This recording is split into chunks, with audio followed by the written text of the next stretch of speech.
Right here? Okay. Okay.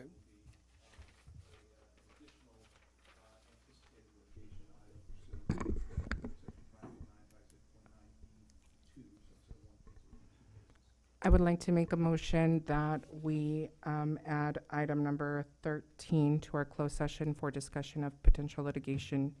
And then this was not previously noticed because we just received the threat today. I'll second. Oh, yeah. I saw you waiting on the button too, yeah. Okay. Aye. Aye. Aye. Aye.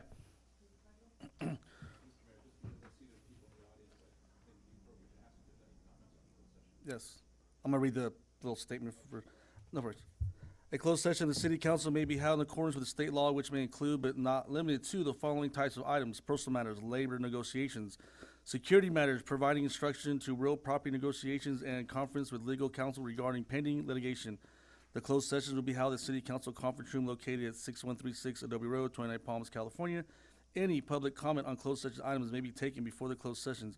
Any required announcements or discussions of closed session items or actions following the closed sessions will be made in the City Council Chamber 6136 Adobe Road, 29 Palms, California. Public, any remarks, comments? We have none. We will now. You can stay in here, yes, ma'am. Do you have anything you want to add about the closed session item? Exposure to litigation, that's it.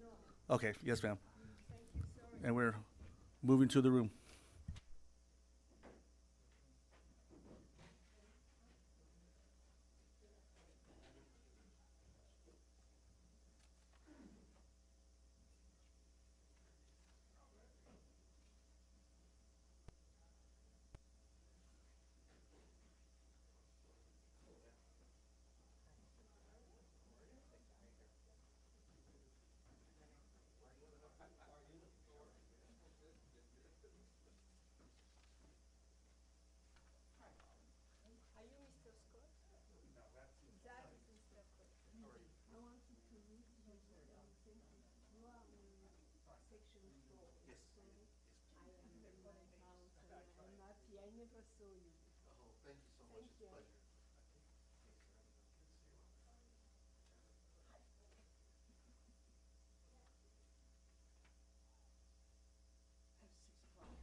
That's just the agenda for this evening. Thank you, sir. You're welcome, ma'am.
Call this meeting to order.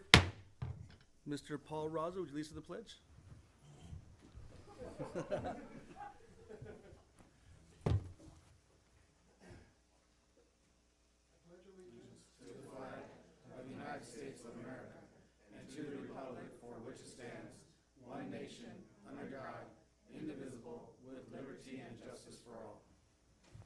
And if you wish to remain standing, invocation by Minister Florence Young from the Sanctuary Church.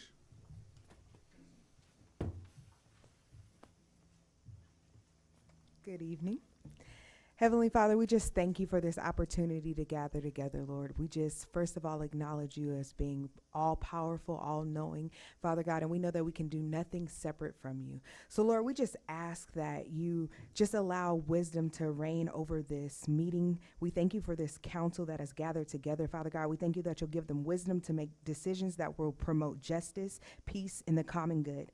Help us to listen with respect, speak with humility, and act with integrity. We ask that you bless all the residents of our city. May we work together to build a place where every person is valued, every neighborhood is cared for, and every voice can be heard. Give us the courage to face challenges with faith and compassion to serve those in need. And we just thank you for all that you do and that you are with us in everything. Amen. Thank you.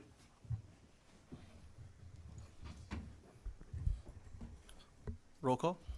Councilwoman Ramirez, Here. Councilmember Wright, Here. Councilmember Scott, Here. Mayor Pro Tem Mintz, Here. Mayor Buildering. Here. All present.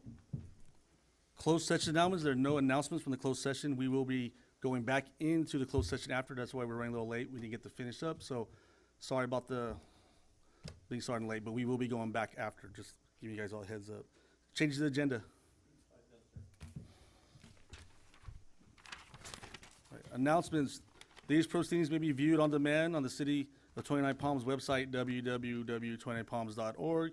You may also live stream this meeting by going to the city website and clicking meeting agendas link. Awards, presentation, appointments, and proclamation. Presentation to Semper Fi softball for their participation in the Cash for Trash and the Recycle program.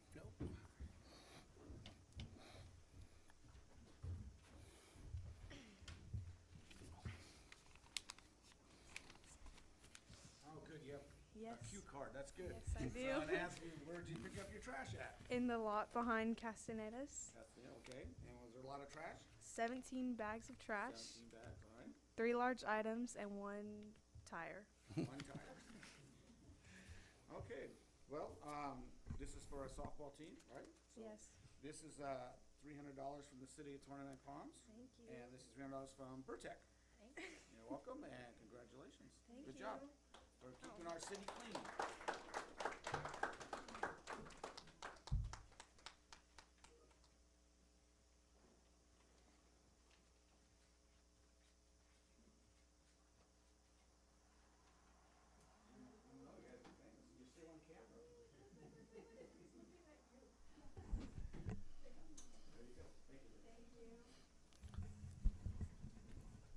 Thank you, ladies. If you don't want to sit through a long meeting, I'd leave now.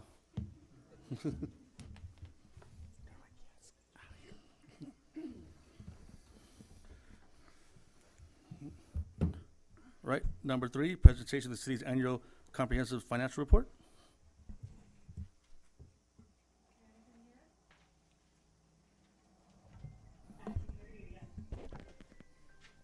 Good afternoon, Mr. Mayor, council members, members of this community. Tonight, we have a presentation of the city's annual comprehensive financial statements. Tonight's presentation is going to be taken place, I'm so sorry, driven by the partner at our audit firm, Rogers, Anderson, Mallory, and Scott. Brianna, take it away.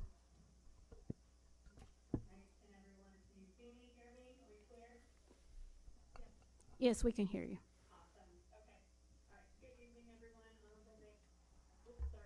Good evening, everyone. Thank you for having me remotely this evening. I am aware that the presentation is being shown on your screen, so I'm just gonna let you folks know when to switch slides, but I'll introduce myself briefly. I am Brianna Schultz. I am the engagement partner for the city's financial audit for the fiscal year ending 2025. And so just here to give a brief presentation, our audit manager met with Abigail and the audit committee last week, did a much more in-depth, conversation and discussion about what the audit entailed and the results of those, but I'm just going to go over them briefly again for you here tonight. Excuse me. All right, so if we can go to the first slide, the responsibilities of the auditor is to essentially audit the city's financial statements in conformity with a few different standards here. So we have U.S. GAAP, generally accepted auditing principles and standards, and then there's government auditing standards, which are even more particular, of course, to government agencies. And I'd just like to point out that the city received an unmodified opinion, so that is the highest level of assurance that an audit firm can provide. So yet another year of congratulations are in order to you and your team. We also assist management in drafting the annual comprehensive financial report. We call that the ACFR. That's the roughly 150-page financial document that is attached to this agenda portion. And the city did receive the GFOA award for excellence in financial reporting last year for 2024. We are submitting again 2025 with the anticipation of receiving that. Next slide, please. And so the responsibilities of management, that's what the management and finance team is responsible for the preparation and fair presentation of those financial statements. So that really includes the design and implementation of internal controls, and that, the financial statements are free from material misstatement. And that could be whether due to fraud or error. Next slide, please. We're going to go over the audit process. I'm not going to go over this in super detail again. So our audit is conducted in 2 phases. So the interim phase is more in the spring, summertime, and we're looking strictly at the control processes. So the processing of payroll, cash disbursements, cash receipts, journal entries, making sure that the bank accounts are reconciled on a monthly basis and in a timely manner. We're not looking at numbers in that time frame. It's strictly internal controls. The year-end portion of the field work is what we did mostly in September and October, was then digging into the numbers, right? So confirming balances with third parties, performing some in-depth, both analytical and in-depth procedures and data analytics over some of the revenues, expenses, and drilling into those accounts. And next slide, so completing the audit process. So this is kind of hand in hand. We're going back and forth between the review of the financial statements between our team. It goes through a partner review, a quality control review, and a proof, along with Abigail's review. Very detailed review. She does a phenomenal job at this, and is one of my more detailed clients, which I definitely appreciate the attention to detail. We also prepare the following letters that you'll see at the bottom there. There's a few that went to council members as well. There's the SAS 114, and agreed upon procedures that goes against the appropriations limit, and then a report on internal controls and compliance. And if you jump to the next slide for completing the audit process, really the main point that you'll see here is that there were no findings. We had no deficiencies to report, no non-compliance to report, and really no difficulties or disagreements working with city and management in general. So a very clean and successful audit. I want to thank Abigail again, and that concludes my presentation. There's nothing really further after that slide, but I'm happy to answer any questions about the audit process if council has any. Council? No? Just congratulate Abigail again for the great job she does with this. Obviously, she got a compliment from this firm, so great job, Abigail. Thank you.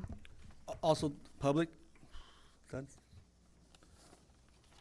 On the T-bid, the T-bid gets audited correctly? Yes, so so one of the things that we did a few years ago, I want to say 3 years ago, I requested RAMS to include the T-bid fund as part of a major fund, based on the assets and liabilities and revenues and expenses that the T-bid is currently generating. They don't qualify as a major fund, but being that this was a fund of interest for our community. We thought it was in the best interest of the city to reflect that as a major fund. So, if you don't mind, Brianna, would you mind expanding on what that means for being a major fund? The way I understand it is the fund is looked into more detail rather than just being combined into other smaller funds that the city has. Is that correct, Brianna? Sorry, I can slightly hear Abigail. Is it a direct question to me? I'm Yeah, so sorry. yes. The way I understand, with the respect of major funds, when we put when you look at a major fund, you're looking at it in a little bit more detail than if you were just to combine it with the non-major funds, correct? Correct. Yes. Those are the procedures that we do over a major fund. Yes.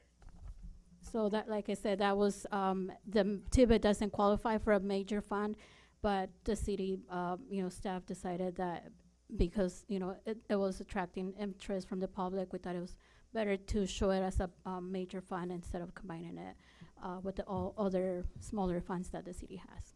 All right, thank you. Mhm. Council, anything else? No? Thank you once again, keeping us out of jail and in a good budget. Thank you. Thank you. And this was a team effort, so I really want to thank everyone, not just my staff, but also all department heads, because it's, like I said, it's a team effort. We have policies and procedures in place, but it takes a team to make that happen. Yes, Thank you. thank you. Thank you so much. Have a good night. All right, council comments and reports of meetings attended. Councilwoman Ramirez. I'm going to try to read through this very quickly. It's a pretty long list. I did go to the Headquarters Battalion Marine Corps Ball, the USMC pageant. I was the keynote speaker at the Morongo Basin Unity Home fundraiser for domestic violence victims. I was also the keynote speaker at the Marine Corps Desert Leadership Summit for military spouses, and my main message there was that I would ask military spouses to get involved in the community. This is your home for 3 years, or maybe a little more, a little less, but just become part of your community. I met with the leadership from the San Manuel Nation. I went to the tail end meeting of the Office of Homeless Services, San Bernardino County, East Valley Homeless Committee meeting. I went to Senator Choabao's town hall. I met with the local congressman office to discuss what, if anything, we can do as far as stricter penalties for reoffenders and people that have crimes against children. I attended the city's trunk or treat, the city's Veterans Day event. I had a meeting with the TBIT subcommittee, a meeting with the Budget and Audit subcommittee, 3 meetings with the Homeless and Housing subcommittee meetings, and then I was also part of an event for Veterans Day yesterday, along with Karma Docs and Mindful You Therapy. They are a new psychiatrist and therapists that are located here in 29 Palms. They offer, Dr. Sunder was a VA doctor for 25 years. He's a psychiatrist. He is VA, TRICARE, and TriWest certified. So gone are the days that service members, their families, and veterans have to go all the way to Loma Linda for mental health services. We now have a provider here. And then separately, as a parent, I attended the Morongo Unified School District Superintendent's Community Roundtable meeting. And it was a really good meeting because several parents with children from different grade levels were able to bring up concerns as it relates to the current plan and the current metrics that the school district has. And one of the things that I'm going to work on as a council member is we have a high rate of absenteeism and tardiness in the school district. And as we started to dissect that issue in the community roundtable, we realized that some of the issues is transportation. And I was not aware that the school district, as far as buses and all that, they're on a budget as well. And so one of the things that I'm going to do as a council member is talk with Senator Cho about to see what we can do from a state level to help rural areas obtain transportation from the state level. That the state's going to put these mandates and measure tardiness and absenteeism, then we need to make sure that our kids have accessible transportation to school. Thank you.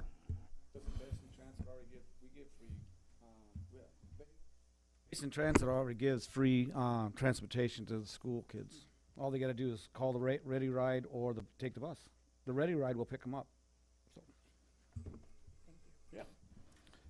Councilman Scott? Thank you very much, Mr. Mayor. I attended the Marine Corps 250th birthday pageant, as well as Veterans Day event at the city. I also attended had meetings with the Housing and Homeless Subcommittee, and I think that's about it right now. Councilman Wright? Thank you, Mr. Mayor. Well, I attended Senator Ochoa Bowles' town hall meeting. I voted on November 4th, and I attended the Marine Corps birthday pageant on base, and also the veterans event that we had yesterday. And I also attended a Noah's Ark party at the Gospel Fellowship for Halloween. And I've been doing some football with the Wallhawks program. We got the freshmen and the sophomore teams going into semifinals. If they win, they go to the Super Bowl. So cheer us on.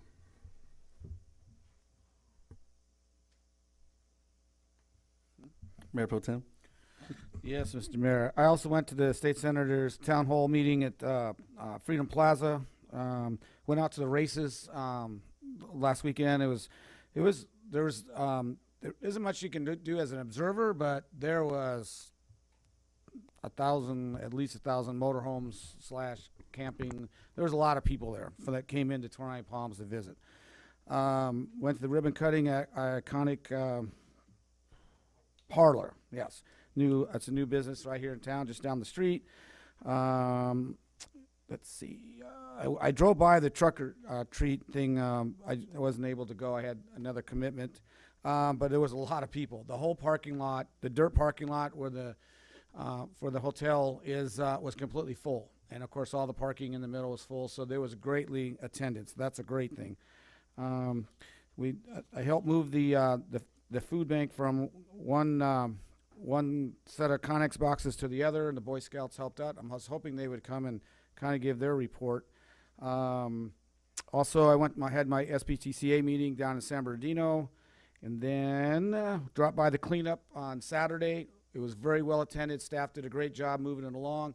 I wish I had more numbers for you, but there was a lot of people, and I got there like 10 minutes to 7, and there was 10 minutes to 7, and there was already a big line already. So that means our city got cleaned up, and I want to thank Burtech and our staff that was out there.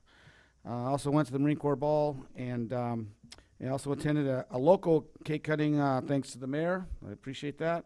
And also attended the Veterans Day ceremony at Freedom Plaza.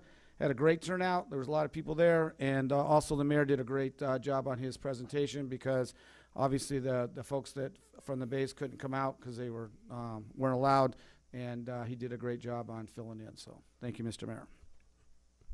Thank you. You guys forgot about like Pioneer Days you guys attended? Pioneer Days? Yeah. So,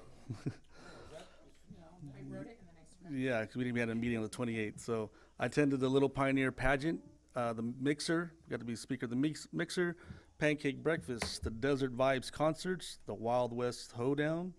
That was there she is back there. Always a good time. Participating in the parade, the pet parade, the car show, the outhouse race, also the Carmedax ribbon cutting and Iconic Parlor ribbon cutting ceremony, T-bid meeting, budget committee meeting, T-bid committee meeting, not actually, and the town hall with Senator Ochoa Bowe, I participated in Trunk or Treat. If you missed me, you should have got a picture. It was pretty funny. I was a Care Bear in case you missed it. Attended the Marine Corps Ball and Uniform Pageant, also Veterans Day celebration. And I think that is about, oh, and I also participated in Trash for Cash with the team. I got stuck picking up a lot of trash and tires, or a tire, yeah, apparently. And that is all I have. All right, anything else, Council? Last minute you want to add on, because you just remembered? Yeah, I did. Here they comes. I did go to the sunrise service for Pioneers Day, and I did get my picture with the mayor yesterday at the veterans event. Yes. Yes, and I also attended the town hall with Senator Joe Bogue, and I also attended a food pantry giveaway and volunteered with Sanctuary Church. And Anyone else? Mayor Pro Tem, during city manager comments, I'll have some of the data on that community cleanup. Thank you. All right, consent calendar. All matters listed under the consent calendar are to be considered routine by the city council and will be enacted by one motion in the form listed. Any item may be removed from the consent calendar and considered separately by the city council. The public will be given an opportunity to comment on the consent calendar items prior to the city council's actions. Council. None? Public? No letters? No. Back to council. Well, I will move the consent calendar, but I'm gonna make one comment on item number 9, the bridge. I got elected in 2010. That's when this thing was starting. 2010. It took this is how long. And it wasn't us that delayed it, by the way. We are ready right away. But I'm just glad it's going through. But I move the consent calendar. Second. Councilmember Scott, Aye. Councilwoman Ramirez, Aye. Councilmember Wright, Aye. Mayor Pro Tem Mintz, Aye. Mayor Bildering. Aye. Approved 5-0.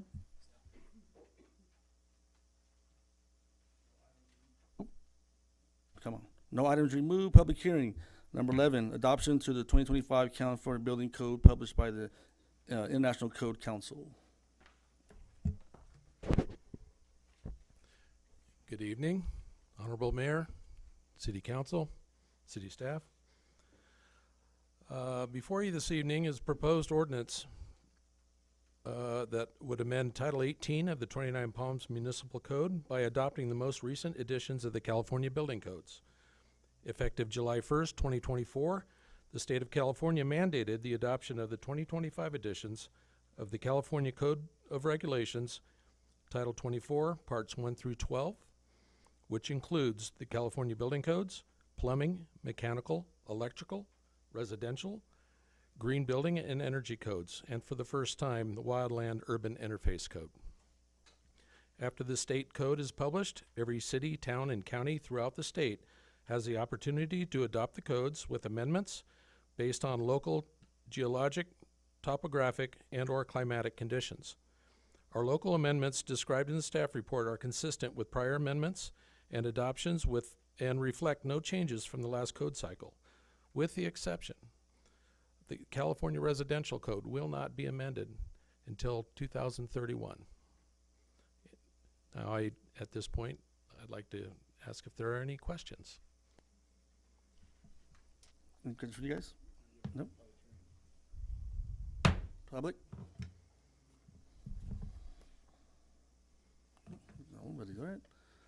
Close the public.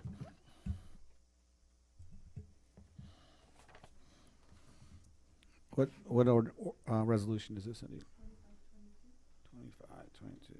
Well, I make the motion the city council adopt resolution number 2522 and introduce the ordinance repealing section 1801, California Code and Regulations, chapter 1801, and the title 18 of the 29 Palms Municipal Codes, and set the matter. Oh, I can stop at codes. So. Second. Councilwoman Ramirez, Aye. Councilmember Wright, Aye. Councilmember Scott, Aye. Mayor Pro Tem Mintz, Aye. Mayor Bildering. Aye. Approved 5-0.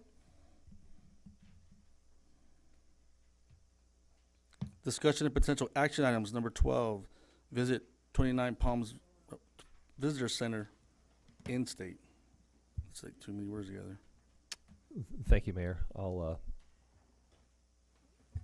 Well, you know what, I can do my presentation from here this evening.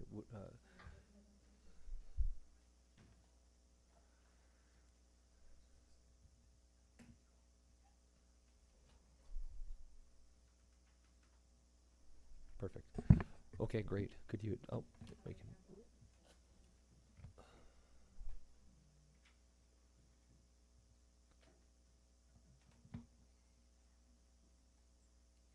Thank you.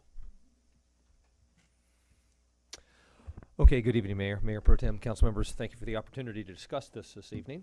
And so what we are here today is to talk about, get the council's opinion on what we can do with our visitor center. So currently, our visitor center is located on the north side of Highway 62, a little bit west of our downtown, still within downtown, but really kind of on the outer fringe of downtown. And when we take a look at the placement of that visitor center relative to the Joshua Tree National Park Visitor Center in Freedom Plaza, there's a substantial difference in foot traffic. And so in taking a look at some of the historic data this last year, on average, there was about 100 visitors that walked into our 29 Palms Visitor Center, as opposed to, according to the Joshua Tree National Park Association, about 3,000 visitors per week that go into the Joshua Tree National Park Visitor Center. And so in an effort to, it looks like there were some folks trying to take some photos. We can go back one. All right, you bet. So when we talk about the visitor center, there's a lot to discuss, but we really have distilled it down to 5 potential actions. The first one is continue operations in the current space, which is located at the 73484 29 Palms Highway. Another action we could do is to close the visitor center, just close it outright. Third one was something that had been discussed and evaluated, was the ability to move our visitor center, even if it was a kiosk or a simple desk, into the Joshua Tree National Park Visitor Center space. And I'll just let you note that since that is a federal lease, this is not an option. The fourth is to move the visitor center operations to Freedom Plaza and locate said operations in a Connex-style mobile office that we would need to either purchase or rent. We could place that office right next door to the Joshua Tree National Park Association Visitor Center, between the visitor center and the trash dumpsters. There is a vacant lot there, a dirt lot, that theoretically we could put some sort of Connex-style mobile office there. The total cost to do that would conservatively be between $150,000 to $250,000 in order to run all the utilities and do what's necessary in order to acquire it, pipe the utilities there, and place it on that. And then the fifth one is to move the visitor center operations to the Freedom Plaza Gymnasium front lobby roll-up desk area. And so when we talk about Freedom Plaza, as everyone here in the room is familiar with, here is the Joshua Tree National Park Visitor Center. And where we're talking, the entrance to the gymnasium is located down that hallway between the visitor center and the stage. And so people would have to walk, I'd probably say 50 to 60 feet to go from the Joshua Tree National Park Visitor Center over to the front doors of Freedom Plaza and the entrance to the gymnasium. For those folks who have not been through that entrance in a while, this is what the front entrance looks like. So this is a photo on the right, is looking at the roll-up door, looking straight ahead at the roll-up door. And then also the photo on the right, that is looking, you're standing in the gym, you're looking north towards the visitor center, towards Beer Co., and that's what the space looks like. And so tonight's agenda item is just to really discuss this with the City Council and get your thoughts, get your feedback on if you are open to one of the 5 options that staff has presented. Council? Comments? Ideas? Well, I'd like to hear from the folks that are using the facility now, and I see Haywood's in the back there, and hopefully we can hear from Park and Rec. So that's what I'd like to, when you open the public comment. Yeah. Anyone else? Public?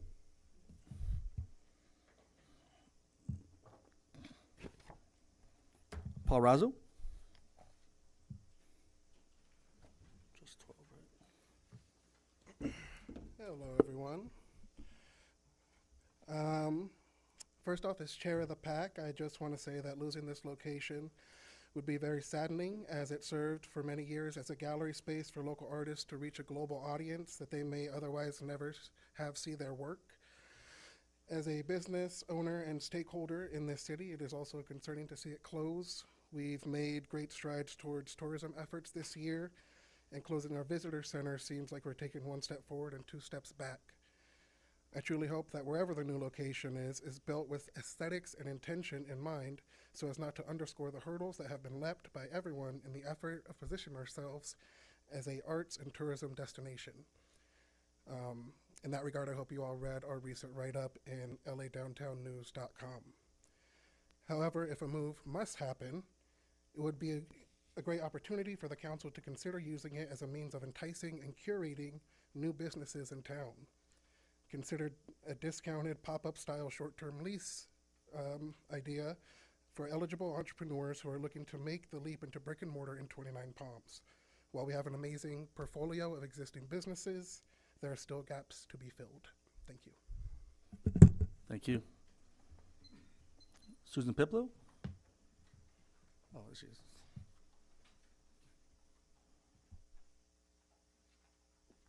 Thank you. Good evening. Hello, November. I'm not as prepared as Mr. Razzo, but I do have a couple thoughts on this particular item. As the visitor center serves right now, if the concern is that the TBID does not have, the director in particular, staff, does not have the time to handle foot traffic, doesn't that imply there's foot traffic? If it's taking away so much time that it's becoming difficult to actually handle your workflow, I would assume that that means that there's enough traffic to warrant having a staff for that position. Dating back a couple of years, I didn't look it up, it was presented to City Council on a TBID agenda or on a TBID budget to have a part-time person. Now, I know we're advertising for one now, but it was on there. The City Council at the time denied that request. That wasn't even general fund dollars. That was TBID dollars to put on to continue to staff this position. I also feel there's been a gap and not fully explored using other alternatives to staff the position. Retirees, Larry Bowden himself said that he would go in and put in some time. You have stakeholders that would. So to piggyback a little bit on what Paul Razzo is saying, this is a building that has been established as a visitor center, or well, as a visitor center even when it was the chamber, with that name on it in a highly visible spot within our downtown district. We are increasing our foot traffic to the downtown and businesses. Even at strategic planning, tourism was way up there. I mean, the mantra was, where do we want to be today? Where do we want to be in 20 years? Is that putting our visitor center in a closet in a breezeway next to the basketball team? No offense, I'm not thinking that's not exactly the visibility that our city deserves. Our businesses, our restaurants, our tourism deserve a better highlight. And there's other ways to unpack the costs, which, by the way, seems to be like a net zero deal. We get $6 grand a year out of the paper, and it costs us $4,000 in utilities. And the staffing issue, regardless of the location, that problem remains. It's completely independent of the location. So my recommendation would be to keep the visitor center where it is and figure out a way to staff that position. Thank you. Thank you. That's it.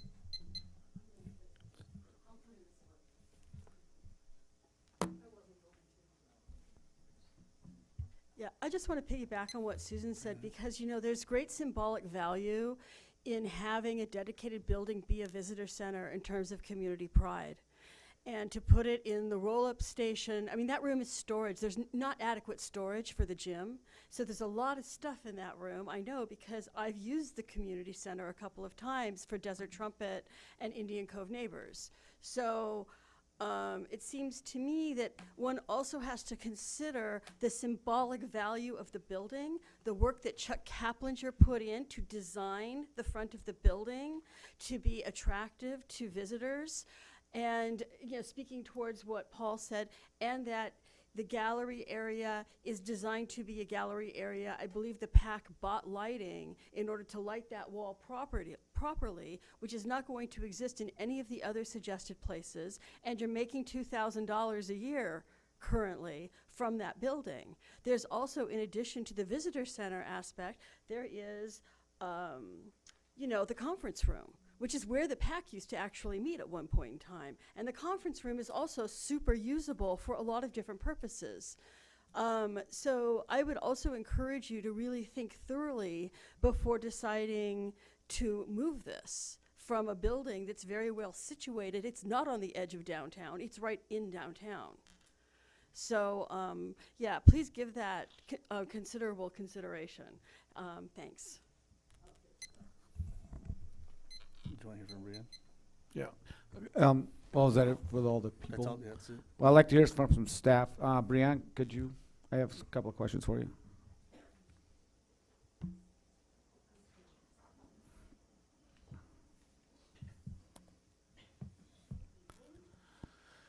So currently, I thought TBA did fund a part-time employee there besides you. You're the full-time employee there.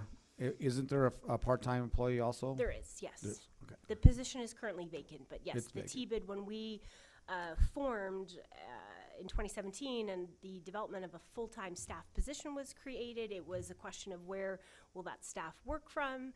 It was decided that the office space in the visitor center would be a great placement for the director's office. And it was when we entered into the building operated by the Chamber of Commerce. And when they left the building, then we incorporated that into our TBID budget to have one part-time paid position. Mhm. Okay. So the traffic that goes in there, you know, obviously you say it's 100 people, but do the people like enjoy going there? I know there's art, the PAC does art stuff there and other organizations, but do they, I mean, I like going into the place, so I just wondered, do the visitors also like going there? Yeah, absolutely. I'd say like a good 85% of the people coming through the building are travelers, are visitors that are coming in looking for recommendations of things to do, restaurants, shops, what's happening in terms of events, are looking for that support to plan their time with us here. And then the other percentage of people are locals who come in for various reasons. Okay, so basically the negative part of it is that you just need to feel that part-time employee so you don't have to sit there and do it all and your work at the same time? Is that the... Yeah, and I think, again, part of it is when the TBID took on any presence in this space, we viewed it as temporary, right? There was a vision for the visitor center in the Freedom Plaza space to be a multi-agency visitor center, right? And so when the chamber had first left, I think the TBID collectively felt, great, no problem, this wasn't necessarily part of our plan, but we'd be happy to help sort of see it through that transition, and that transition, of course, didn't happen. We have, in terms of staffing, tried various types of sort of hybrid options. When COVID hit, you know, of course, all the part-time staff were laid off coming out of that. I brought us back and, you know, ran it myself like Wednesday to Saturday. We did work with the Copper Mountain College. We established a 3-year agreement with them. We were able to get one internship placement through that. That helped. The city had, at the time, a hybrid position, a full-time staff that split time between here, City Hall, the front desk, and coming over to the visitor center location. So again, you know, we've done different things. We do have one volunteer. We're really appreciative to Crystal Mesner, who volunteers with us on Mondays. So. Oh, okay. Well, thank you. Yeah. Anyone else? Ms. Brianne, about how much of your time do you say that you spend at the visitor center just making sure that it's open? Yeah, it'll vary week to week. Again, you know, Just our on current average. anywhere from I'm losing 5 hours a week to 20, depending on whether that part-time position is full, whether that staff is here today, right? Because if there's no one coming in, then every phone call, a person that's coming through, I'm there to help.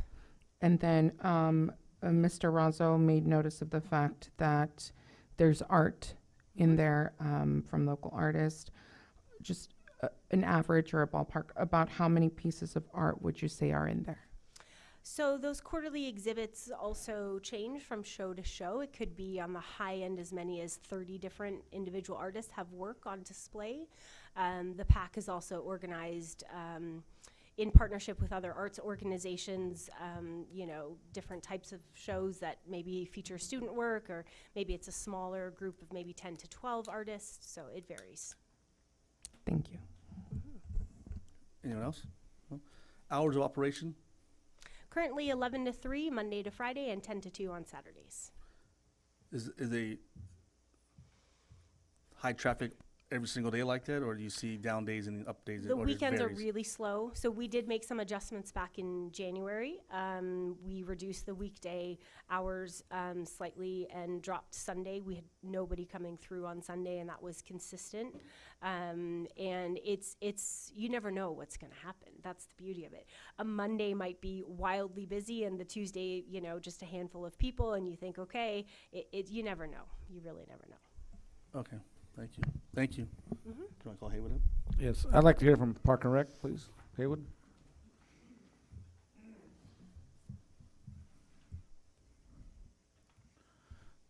So if this spot has been utilized by you folks, and would this be a concern?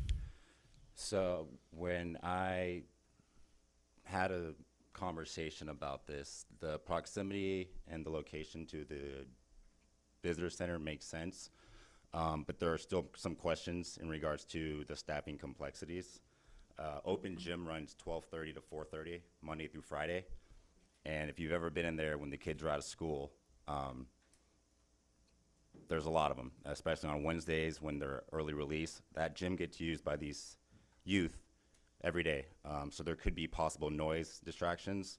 Unfortunately, there's a water fountain on the right picture on the right side there that kids run in and out of these double doors. And so it might not be the most attractive office or visitor center, but I can understand why we would want to place it there. But that gym needs staffing, whether it's for medical, emergencies, supervision. I would have to staff that place still. And there is a little caveat of an office to the left of this main door that we could work around. But again, the noise and distraction would be not very ideal if you're trying to welcome people to a visitor center. So that's my only concern. Thank you. Council, anyone else? No? I think the consensus is we need to find more staffing. I mean, we have to put our heads together and figure out staffing issue. I mean, not just for Park and Rec, but for this visitor center too. So I guess we'll just table this and. Yeah, it definitely sounds like from the folks we're hearing and that we need a visitor center still. Obviously, ideally, would be a separate building next to the visitor center. So I think we can explore that later. But yeah, you know, when I talk to the city manager about this, I'm thinking, well, wait a minute. I forgot about the kids running in and out of there, especially on Wednesday. So I think that would be a huge problem for that. So oh yes, I'm okay to table this and we figure out a different solution. Well, I know 3 or 4 years ago, visitor centers were kind of like going away because everyone has their cell phones. But I think that last community development conference, they said visitor centers are starting to raise back up again. So. Yeah, that's right. That was one of the big things was, do we just eliminate the visitor center altogether? And I think that was not the desired outcome, right? We are a tourist community. We're looking to grow the tourism. And so this was kind of a trial to see if we were to move the visitor center close to the building that gets 3,000 people a week, would that increase the foot traffic into our visitor center? Because right now, 3,000 people, we're getting 100 people out of the 300 or out of the 3,000 that go to the Joshua Tree National Park Center. So if we were more cash flush and we had the 150 to 250 where we could go get a Connex style container, or if we wanted to spend a lot more, build something, but really Connex is probably the best idea, then we could be in an easier position to showcase our city and our businesses by being 20 feet away. In this case, we'd be 50 feet away from the 3,000 people that come there a week, as opposed to right now, we're only getting 100. So that was kind of the thought process behind putting it there to really a proof of concept. And then if we are in a better position in a year or in 2 years financially, then we go ahead and do the Connex box, because we've already proved the concept that being 50 feet away does increase foot traffic, as opposed to a couple blocks away on the north side of a busy, a state highway. But even the Connex box would still be hidden, because that's what I see is that the visitor center being in there would be hidden. So great question. So the Connex box would be placed when you park in front of the Joshua Tree National Park Visitor Center. There's a whole row of parking that on the north side you've got the Beer Co. You've got a couple of other businesses. There's a rectangular lot, and the Connex box would be placed on the south side of that parking lot. That would be, in essence, parallel with the Joshua Tree National Park Visitor Center, and it would be between the Visitor Center building and the trash dumpsters. So if someone were to walk up and face the Joshua Tree National Park Visitor Center, and they look to their right, they would see the stage. If they look to their left, they'd see the Connex box, because the Connex box would be in line with the Joshua Tree National Park Visitor Center. And so if we were more cash flush, I would just say, let's get the Connex box and put it right there, so that the person has to, when they come out of the Joshua Tree National Park, they turn to the right and they walk 15 feet and they walk into the entrance of the Connex box. But that one's a little bit more cash intensive of a ploy, as opposed to exiting the current visitor center and then freeing that up. Is that something that we just want to use for art? Do we want to try to find a business to rent that space to bring an additional business into the downtown? At one point I had suggested, could we put a police substation there? I think generally speaking, the business community was not supportive of that, because they would like to see the visitor center have a more intense use, like a business. That would bring additional people, be an additional draw into the downtown. So this thought process of putting the visitor center, that front desk, that roll-up desk there, and be able to shut it, open it, and then the Parks and Rec, they could put in a barn door or a half door, and they could run any of the office administration out of a second office there. That is to what would in essence be the left. That was some of the thought process in terms of the feasibility of doing this. Well, I say, well, this just me, leave it where it's at, and then take some of that money and dress it up. And then that way, because it's already getting traffic, it just may need to be dressed up. Because to me, even a Connex box to me is still hidden. So that's just me. I'd say we just table it and just work on employees. We got to staff it. And since there's a lot of art in there, I'm sure PAC will do some volunteer hours.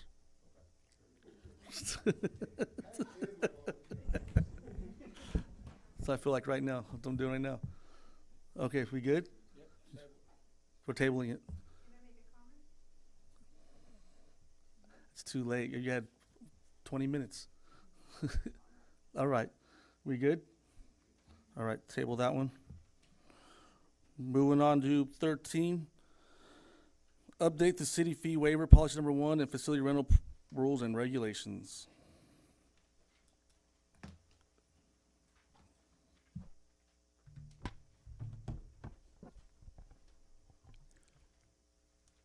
All right. Good evening, Mayor, members of the council. Tonight's item is a proposed amendment to City Council Policy Number 1, which outlines the terms of waiving city facility rental fees. The policy was last updated in May 2024. Since implementing the current version, staff has been tracking the total revenue waived through approved fee waiver requests. To this date, the number is just over 20,000 in potential rental income. When the policy was updated, we knew there would be a financial trade-off. Supporting local organizations means foregoing some revenue, but the question now is, what's the threshold? The changes before you tonight aren't meant to take opportunities away, rather designed to protect the sustainability of the policy, ensure we're being fiscally responsible. The goal isn't to recover the amount, but balancing community benefit with fiscal responsibility. So some of the key updates that are highlighted in the new tentative policy that we are recommending. Number one would be no fiscal sponsorships. The applying entity must be the one hosting the event. That protects the city's revenue integrity by disallowing the use of another group's status to avoid paying rental fees. Another one would be a reduction from 3 days to 1 day per calendar year. That's just to help cap total loss revenue. In addition to City Council waiver policy number 1, we do have amendments to the facility rental rules and regulations. So currently we don't have a deposit requirement, nor do we have a cancellation or refund policy in place. So to improve cost recovery and reduce staff time by rebooking cleaning facilities that get canceled last minute, we've also added deposit requirements and cancellation and refund policies. I think it's appropriate to step back, evaluate, and make adjustments that keep the policy fair, accountable, and viable for years to come. So love to hear what you guys would say. Council. Yes, let's elaborate a little bit on the operation updates for the rentals. So in other words, when somebody comes in, they say, we're gonna do it, and they just tell word of mouth, and then they canceled last minute, and some other entity wanted to do it, which would have used at that facility at the time, we lose both revenues, right? Correct. So for all of our facilities outside of Freedom Plaza Stage, Freedom Plaza, Freedom Plaza, and then the 21 Palms Community Center gym, all rentals require a 2-week notice. When it comes to the plaza and the Freedom Center, it's 30 days. But someone could put a hold on a reservation 6 months out, cancel within a week, 3 days, 2 days. We didn't collect a deposit. Now they canceled a facility that was on hold, and another entity can't rent it now because it's not within that 2-week window. So I think we should have a deposit upon approval for a rental, and they forfeit that deposit if they cancel within that 14-day window. Well, that would be if we weren't a city, any venue would make them do that. So I think that's along the lines of any. Yeah. And we just don't currently have anything like that in place. I think our policy states payment is due within 2 weeks of the event, but we're people pleasers, right? We serve the community. I'm not gonna forfeit your rental because we didn't get payment within our 2-week window. Should I enforce that straight up? Yes, but if you pay 3 days out, then you can have your event, right? It's numerous. It's across the board with all of our rentals. No one pays, no one submits insurance documents in a timely manner, but we, as a staff, continue to allow it because, so.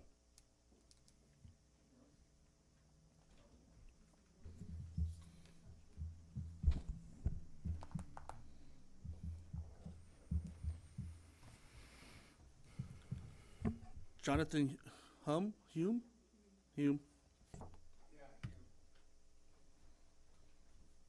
Yeah, hey, Council. Jonathan Hume, resident of Desert Heights, the sphere of influence of 29 Palms. And but I'm speaking to you tonight in my capacity as a fairly new board member of a nonprofit in the city, which is the Desert Trumpet. And specifically about the issue this raises about the proposed change from 3 events per year for a nonprofit all the way down to one event per year. And this could create a problem, I don't know, maybe for other nonprofits, but I know like for the Desert Trumpet, for example, is, for example, in an election year, and it has happened before, we have sponsored both a candidate forum and a roundtable, like a community roundtable in the same year.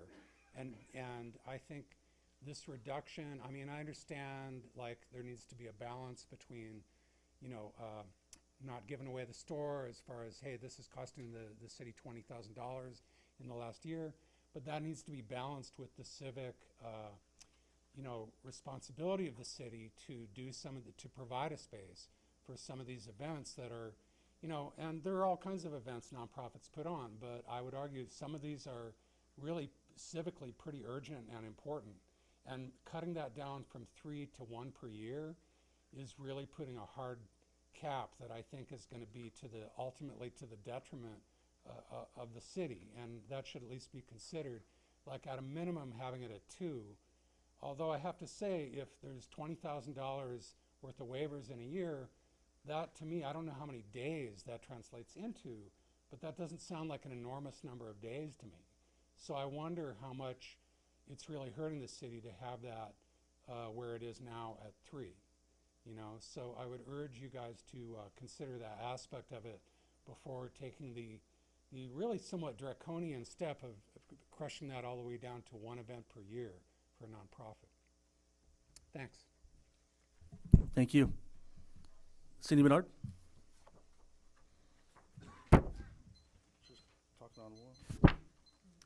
Good evening, council members. My name is Cindy Bernard, and I'm speaking here as a member of Indian Cove Neighbors, and I'm speaking to address item 13, as you know. This was prepared in conjunction with our attorneys at Greenfire Law, by the way.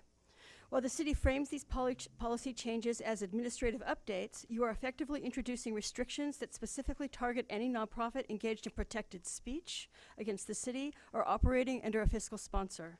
These restrictions violate the First Amendment and raise serious constitutional concerns.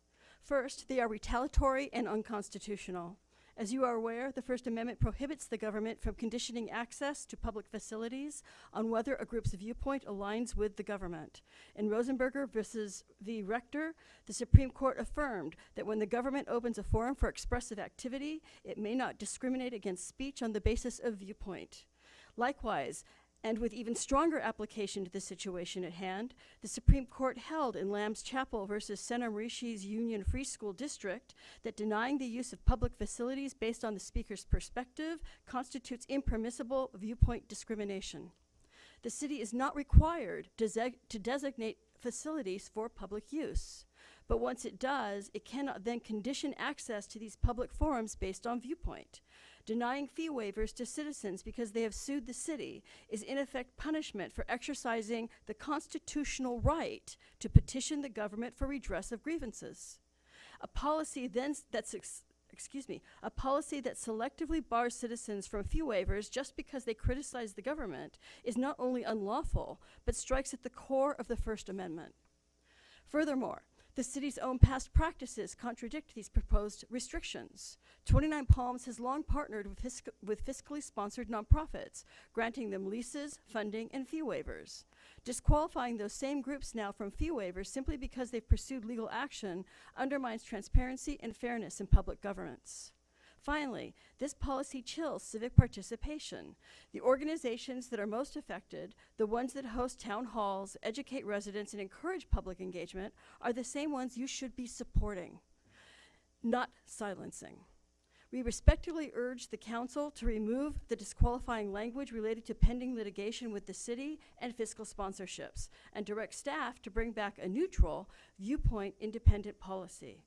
And I just want to add, outside of this letter, instead of penalizing these needed public forums sponsored by nonprofits, do a better job of advertising a facility for rental. I mean, come on. You know, you have this great space. Advertise it. Let people know it exists and try to make some money from it. And the other half of that is, why hasn't the hotel been built? They were supposed to be together. The hotel would be there. Maybe you could have a conference where people stayed at the hotel and used the facility. So there's other ways to approach the problem. Thank you very much. Thank you. Ms. Bernard also has a letter that she submitted. It's more lengthy. It'll be on public record too. Karen Harper?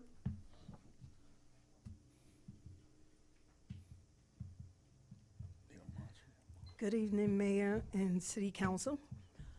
I just wanted to say, you know, when we host events, women of color, we have insurance. Scott makes sure we have our insurance on time. He gives us a length of time to have all our documents in order. When we purchase rentals, he makes sure that we're in compliance. I mean, we never had an issue renting or paying. If we come and we ask Scott for a date, he gives us a date and he says, this is your time. You have like 3 weeks. And after 3 weeks, if you don't have your documents, Karen, you're not going to have your event. So I just wanted to say, I think y'all doing really a good job. But as far as this 3-day, that was something new.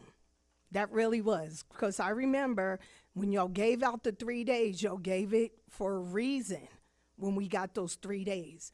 And Carrie Minitree was here, and she was the one that says, let's give 3 days. And that was to a nonprofit. I remember that. So I would really hate for us to go back to 1 day. Thank you. Thank you. That's it. All right. Back to council.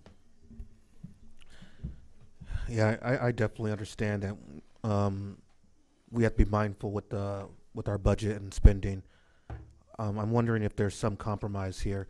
One of the things that I think is very important that we protect is the fiscal sponsor.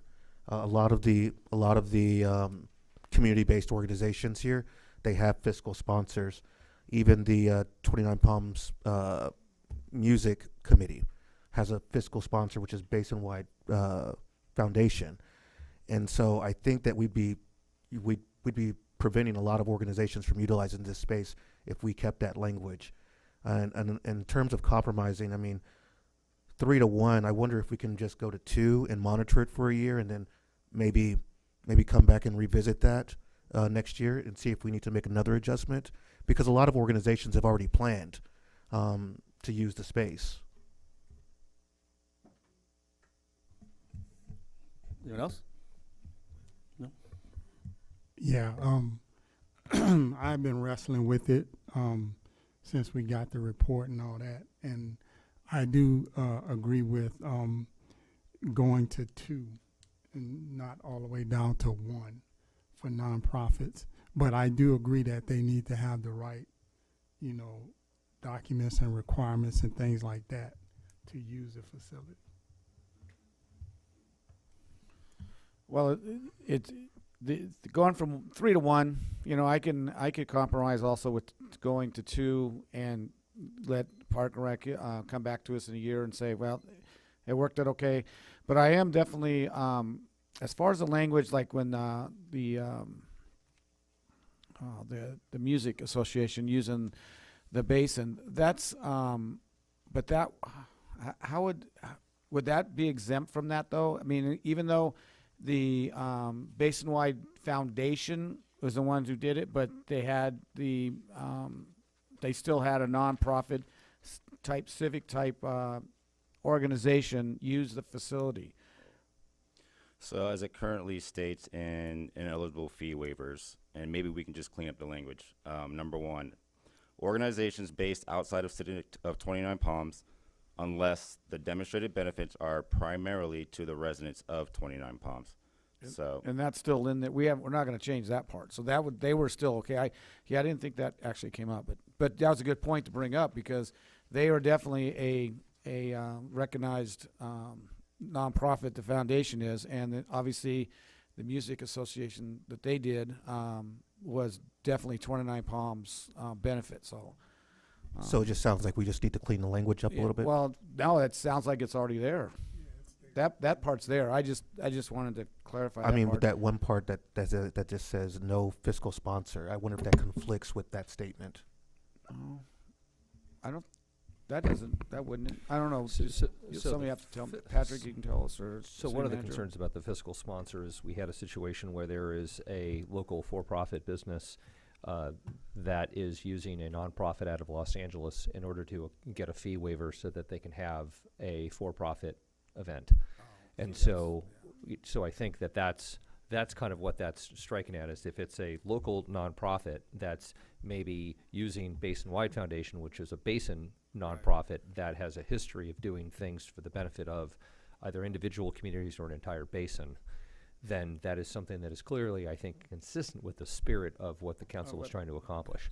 I think what we're seeing is a situation where people we want to avoid a situation where people are trying to creatively work around some of the rules in order to get the facility for free.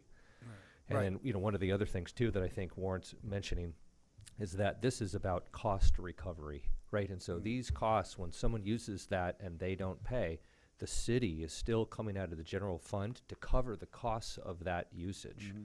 And then I think our city attorney also had some thoughts about this concept of prohibiting organizations from using it. I'd like to hear about the language. In other words, we're not, according to what I'm reading, we're not prohibiting anybody.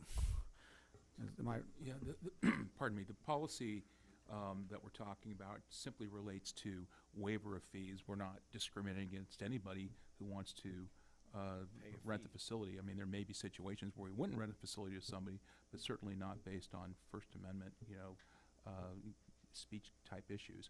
Nobody's entitled to a fee waiver. I mean, the city council could refuse to give anybody a fee waiver and could pick and choose when they want to give fee waivers.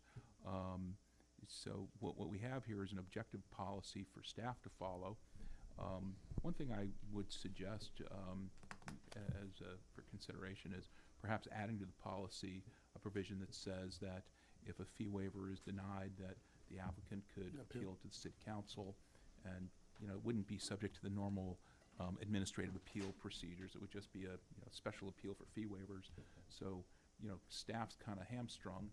They got to follow the objective rules, but someone might come forward and have a really good reason why they think that a fee waiver is appropriate that wouldn't otherwise qualify, and the council always has the discretion to grant that if they wanted to.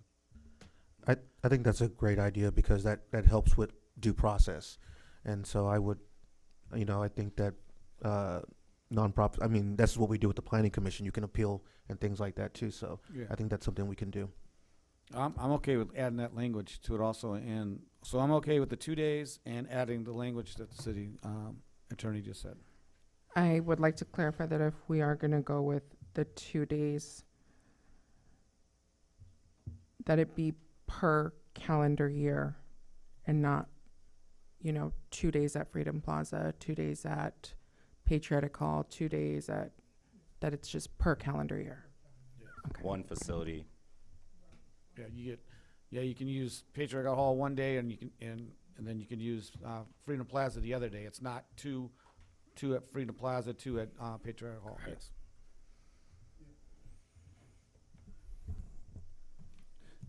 Anyone else? We good? Just to make a statement to clear the air, the nonprofits that are sitting here are not the issue. There's 400 other applicants that come in, so you guys are not the issue right now, by no means. It's mainly revenue. Revenue is driving this policy. Talking with the Park and Rec director, we'll reevaluate again another year. If we do decide to go on 2, and then it doesn't work out, we'll show them money and we'll go 1. So this is just good housekeeping right now and finance stuff. That's not a personal tag. So if you feel that way, then I can't change your opinion and your perception. So this is all revenue driven finances. Anything else? We good? Okay. Motion.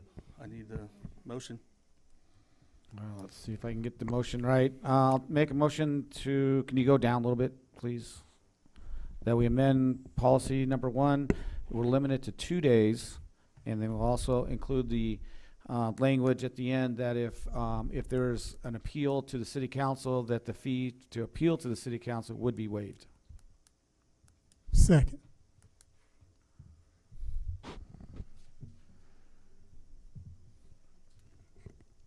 Councilmember Scott, Aye. Councilmember Wright, Aye. Councilwoman Ramirez, Aye. Mayor Pro Tem Mintz, Aye. Mayor Buildering. Aye. Approved 5-0 with the changes. In regards to the facility rental rules and regulations amendments, the refundable 50% deposit and the forfeiture of deposits. Yeah, we did the whole policy, but changed your words for the 1 to 2, and then we added the city attorneys. Yes, the ability to appeal is, that fee would be waived if they appeal it to us. So yeah, all your other language is good, it's just the one, right? That's what we just approved.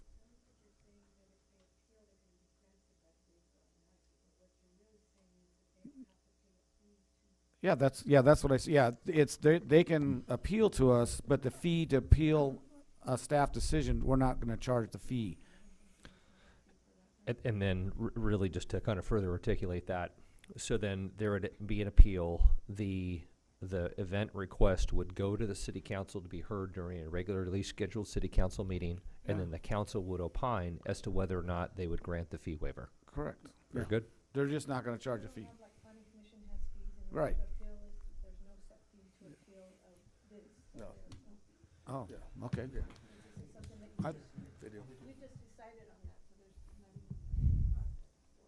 Okay, well, now we do. Okay, we have appeal process. Okay.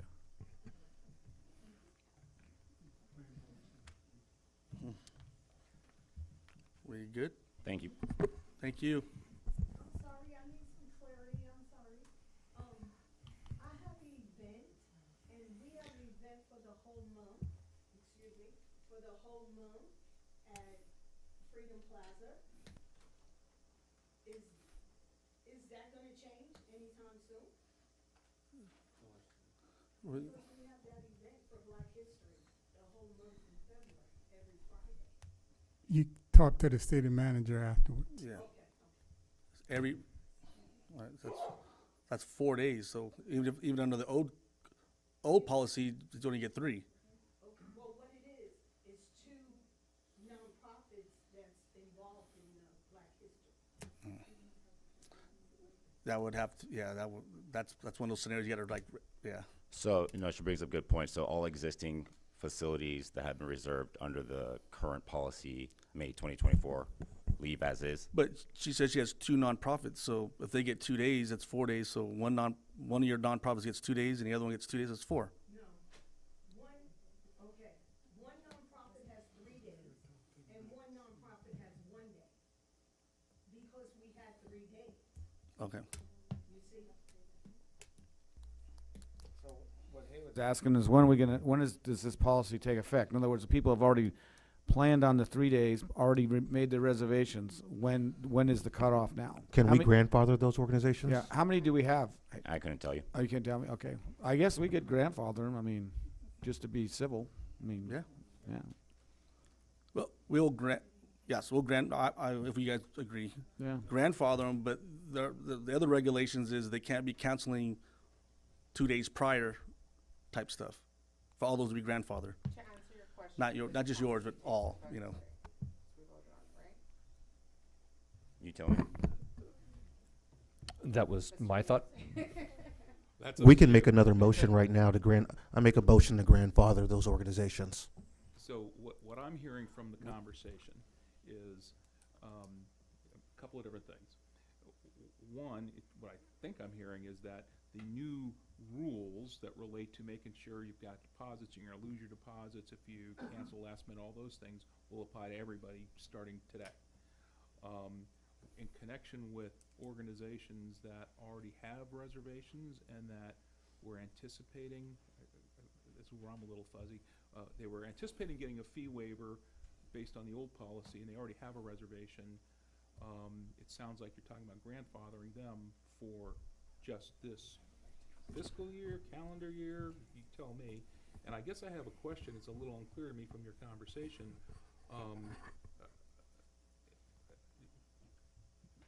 Are these organizations that are entitled to a waiver, or was there some process where they were going to come forward and get a waiver? I mean, if somebody already has a waiver, it strikes me it's pretty appropriate to say, yeah, okay, you're grandfathered, because you already have the waiver. But if you don't already have the waiver, that kind of begs the question. Correct. And I I don't know what you want to do.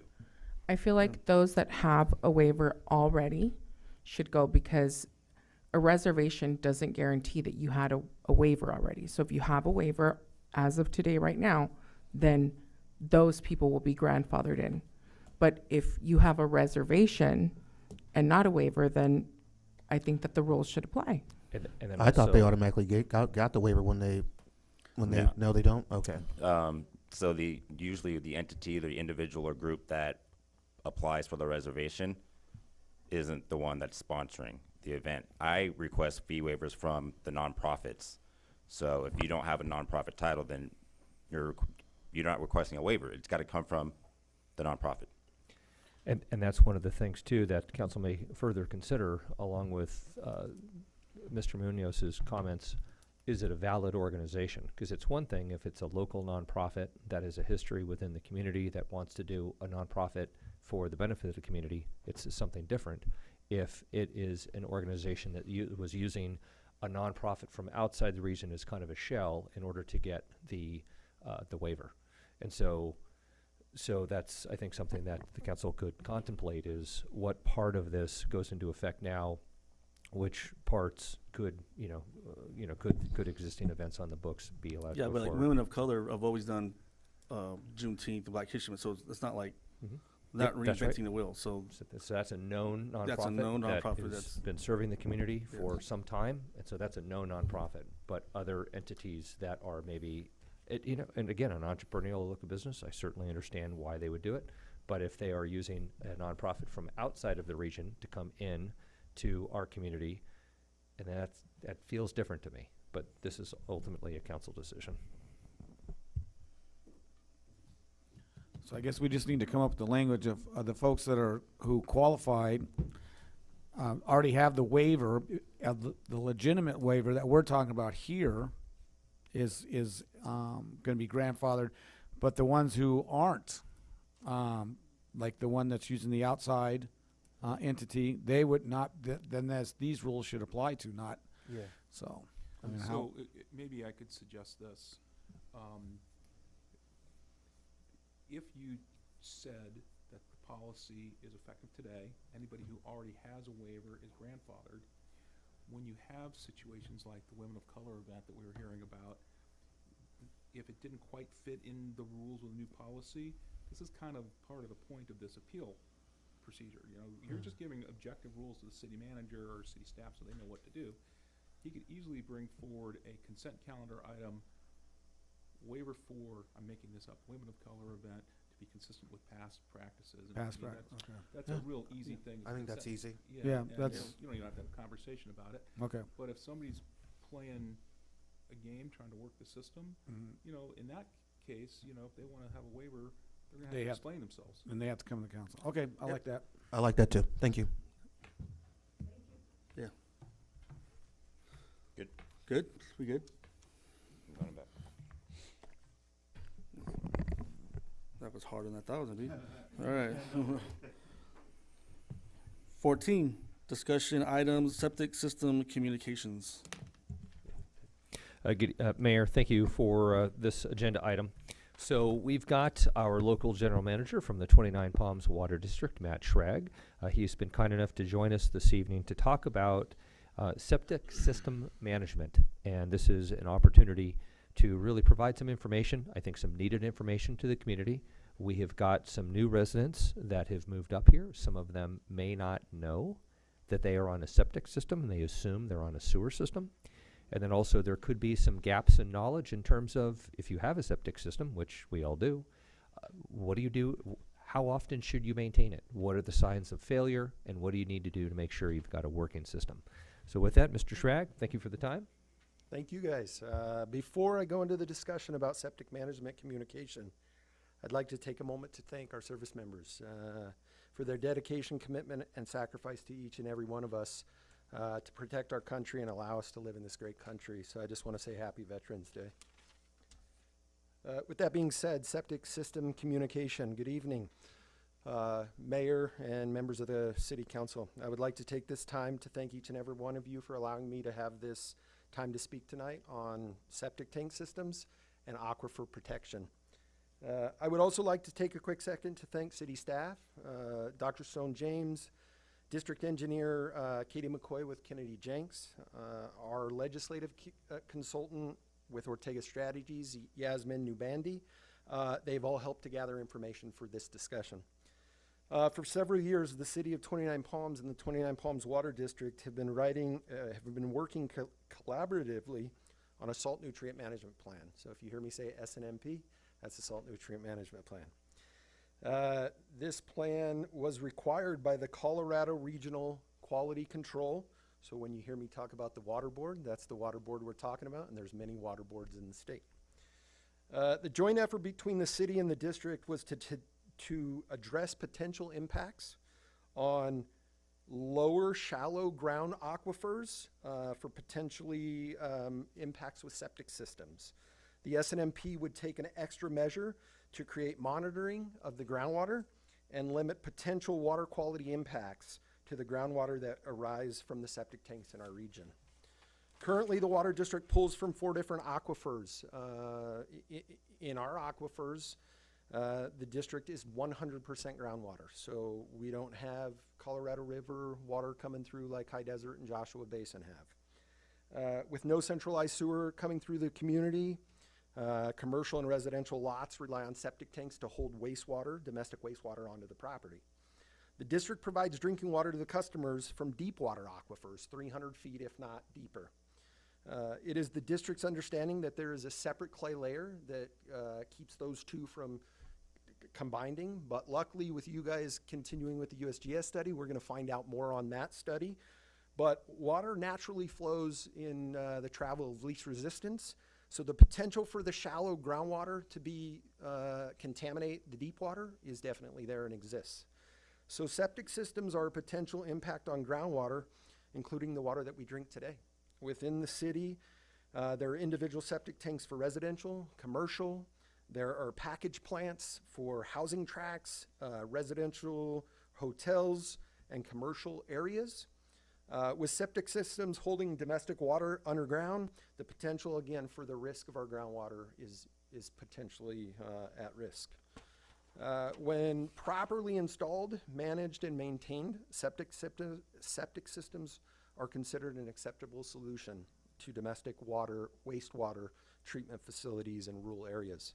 The Water Board upholds that all water should be protected, regardless of whether it is used for drinking, recreation, or natural habitat. There is a need to better understand the water quality that exists underneath of us. As part of the salt nutrient management measures have been identified to obtain information, communicate with residents, business owners, and imply ways to protect and minimize the potential for future degradation of shallow groundwater beneath the city. We are here this evening to establish continual communication with the city, council, residents, and business owners to provide education about septic systems and reminders that proper inspections and maintenance is important. The district is encouraging the city to add information to the website, community events on septic system health, add information to the city's newsletter, and also monthly do consent calendar items for you guys' monthly meetings. The district will commit to spreading the word on septic tank health on the district's website, on our water quality topics such as the Consumer Confidence Report, providing links to the Salt Nutrient Management Plan, and providing sections in the district's quarterly newsletter. The Water Board is engaged and has discussed with the city and the district the expectations of a septic system management plan in the near future. So if you can take anything from tonight, the discussion that I would like to protect our groundwater is everybody's responsibility. And as working community of one, we can make this happen. I've provided some pamphlets on what the district provides. We talk about FOGs. FOGs is you don't want to send oils and greases down your septic tanks to plug the septic tanks, ruin the septic tanks. You don't want to put medication down the septic tanks. Every 3 to 5 years, you should at least get an inspection. Does it need to be pumped? Let the professionals decide that. But at least we're taking the steps to protect the upper aquifer. If you really understand what that USGS is going to bring to us, is we have water in the upper zone, we have an unsaturated zone, and we have deep water that we pull our water from. Our drinking water in the salt nutrient management plan is not showing nitrates that is going to hurt our community. If they put in monitoring wells in the upper water zone, we will definitely have nitrate issues, and we will be pushing, the state will be pushing a sewer system to this community. So with that being said, if the council has any questions, I'd be glad to answer. And like I said, I'm just here as kind of a knowledge and a discussion item for you guys. But please, any questions, I'd be glad to answer. Council? I don't have a question as much as I do a compliment. When I was at the Cal Cities League of Cities conference, I did meet with some of the regional directors from the utilities boards, companies, and all of that. And when I said I was from 29 Palms, automatically they said, oh, 29 Palms Water District, you have an amazing person running that up there, whoever it is, because, you know, you guys are free of any other issues that we see happening in other rural areas. So I just want to take the time to say thank you, sir. Thank you. No, council? Public, is there any public on there? Keith?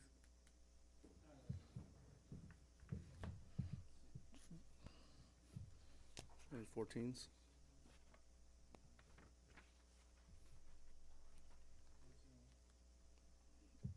All right. Thank you. Thank you. Appreciate you guys. Yep. Number 15, Subcommittee for the Animal Shelter Design Project. Great, and thank you, Mayor. So this is a pretty straightforward item, and that is that the animal shelter has grown in, to some degree, scope, and certainly has grown in expense. And so one of the things that the project manager would appreciate is the opportunity to get council feedback on a more frequent basis and a little bit more informal. So specifically, the project manager is asking for the creation of a subcommittee, two-person subcommittee, so that as the project manager and myself work together on some value engineering ideas, we can bounce these ideas off of the council to ensure that the cost-cutting measures are consistent with the council vision of a new animal shelter. Council, any volunteers from start? Subcommittee? Yeah, I've got some background in some of that stuff that's been going on for the last few years, so I would volunteer. Anyone else? Yeah, Take it? Mac. All right. I was waiting, I'll take it, but I was waiting for someone else. You don't want it, I'll take it. Thank you, Mac. All right. A motion to, Great. I make a motion to nominate Mayor Pro Tem Mintz and Councilmember Wright for the Animal Shelter Subcommittee. I'll second that.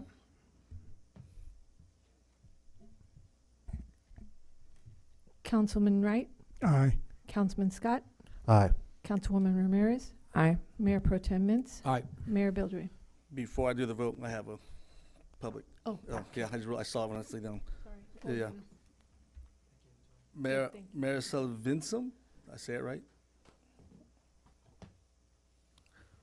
Ma'am, did I say your name right?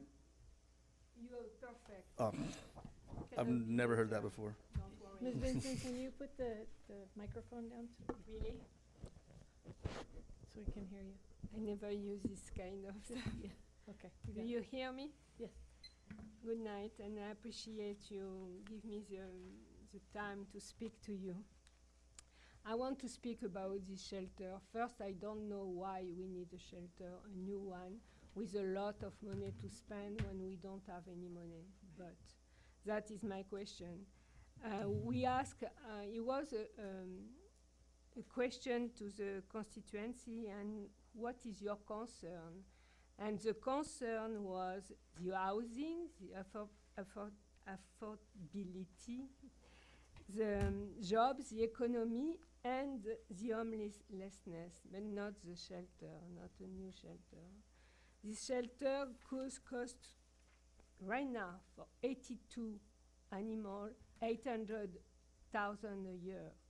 apparently, what I read on a report. What do you want to do? You want to do a bigger one with more money to spend? I don't know. The money we don't have, by the way, because we don't have for the water, we don't have to put sewer, we don't have for the road. When it's raining, forget about the road. When I ask for my road, and I am not the only one, but we don't have the money, but we want to spend how much? I heard 8 million? I don't know. I am surprised. It's not the 29 palm I knew, but I cannot do anything. I just need to speak. The money, speaking about the money, we spend this money to buy these lots. You want to do that on Adobe. What is the road going to the Joshua National Park where all the tourists take, and you want to put a shelter, an animal shelter over there? Fine. A big one, but a small one. A big, very big one. And this road, this lot, I'm sorry, was bought a few years ago for a park. And following this idea of a park, it was a study, what the city of 29 Pi paid for the study. You can find it. There is money spent already about this park. There is no more park now. We have a shelter along Adobe Road. The road, I repeat, going to Joshua National Park.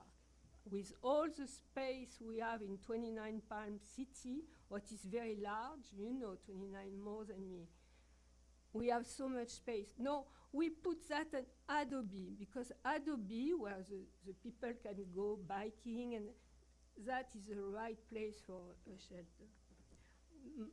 I am confused. Perhaps it's only me. And not a little park, a little place. Sorry, I am too long.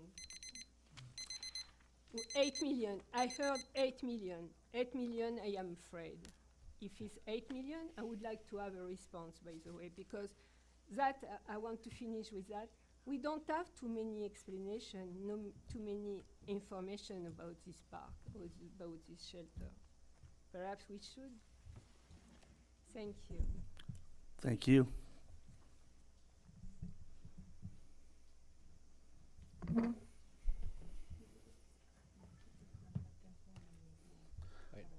Roll call for that. I think I'll go backwards, like roll call. Councilmember Scott. Aye. Councilmember Wright. Aye. Councilwoman Ramirez. Mayor Pro Tem Mintz. Aye. Mayor Bildery. Aye. Approved 5-0.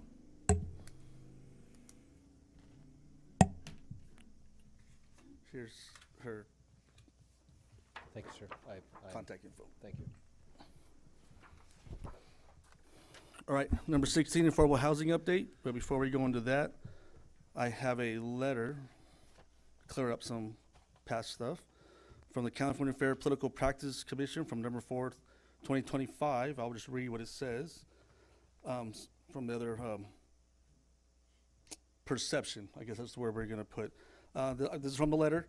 Councilmember Scott does not presently own any property in 29 Palms or within the 2 miles of border of 29 Palms.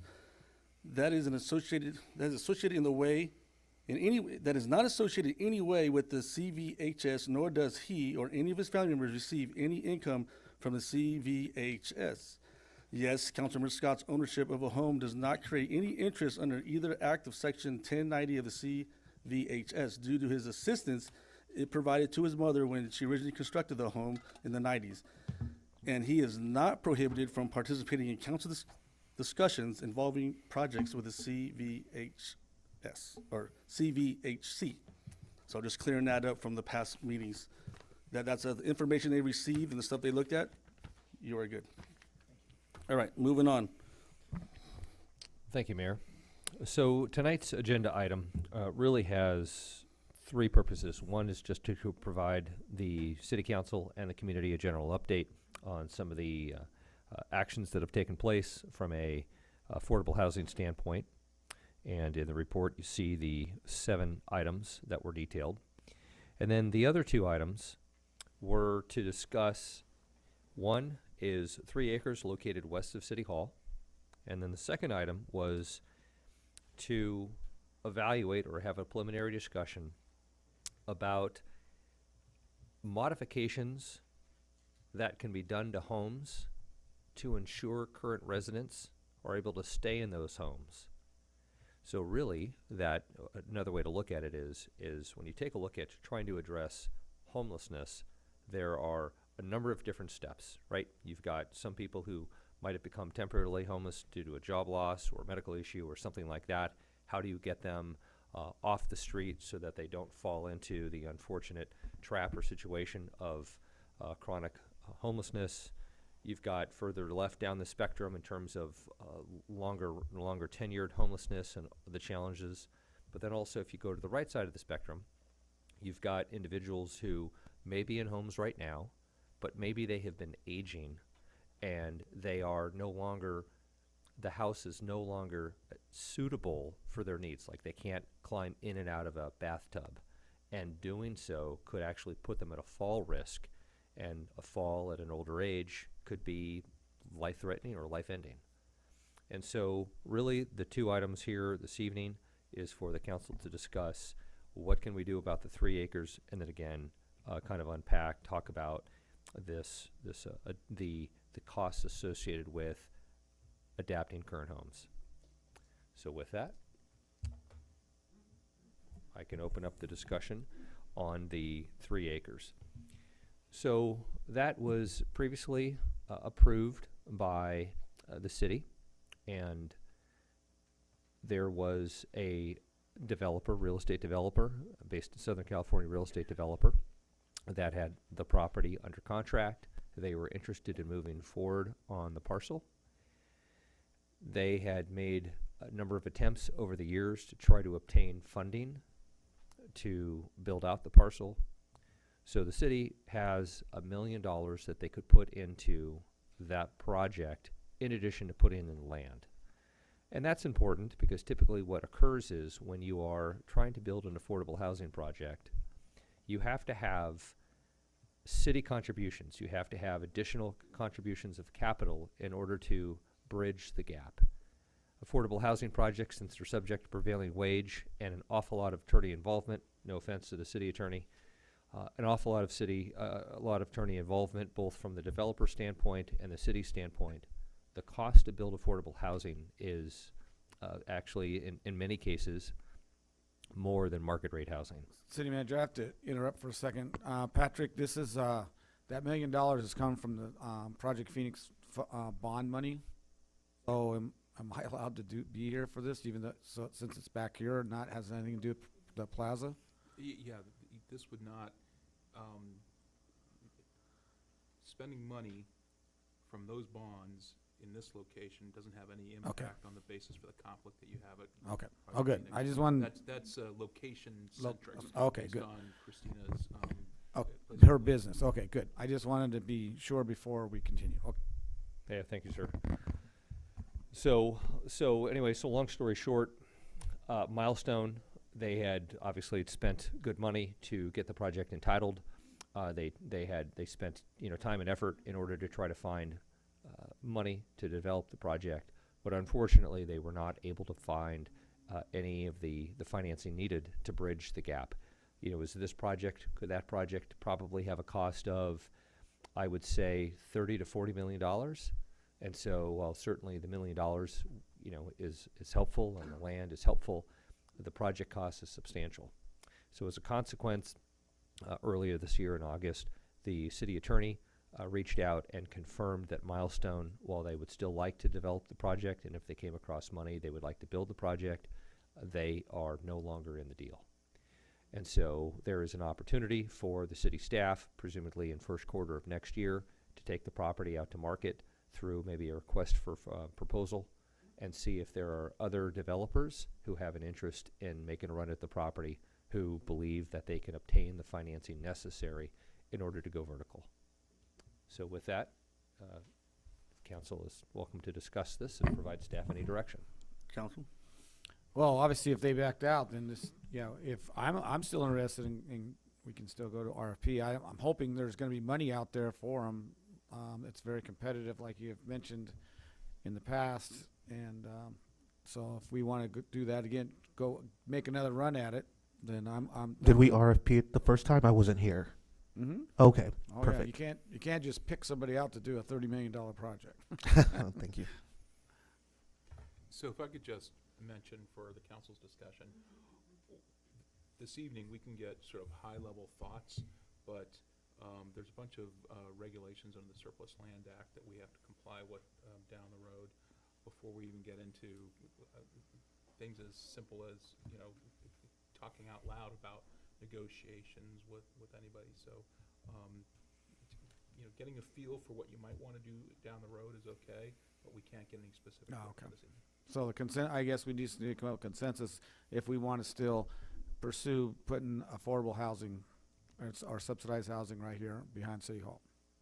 Is that correct? It's Absolutely. okay to say things like, you know, I feel like we should go out to RP on it, but you can't give direction to go out to RP. Oh, okay. All right. Yeah. All right. Well, I already said I'm not going to say anything else.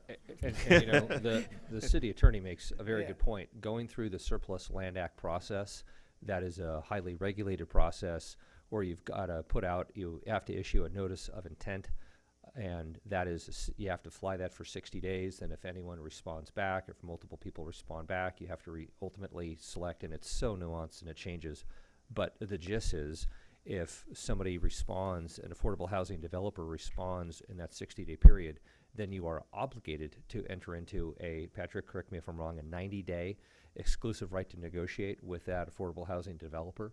And so really going through, as City Attorney Munoz points out, going through that SLA process, Surplus Land Act process, is in effect accomplishing the same goal that the council wants to accomplish. Okay.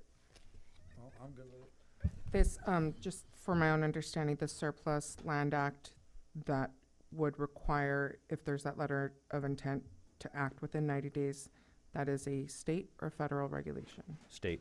Okay. And so when you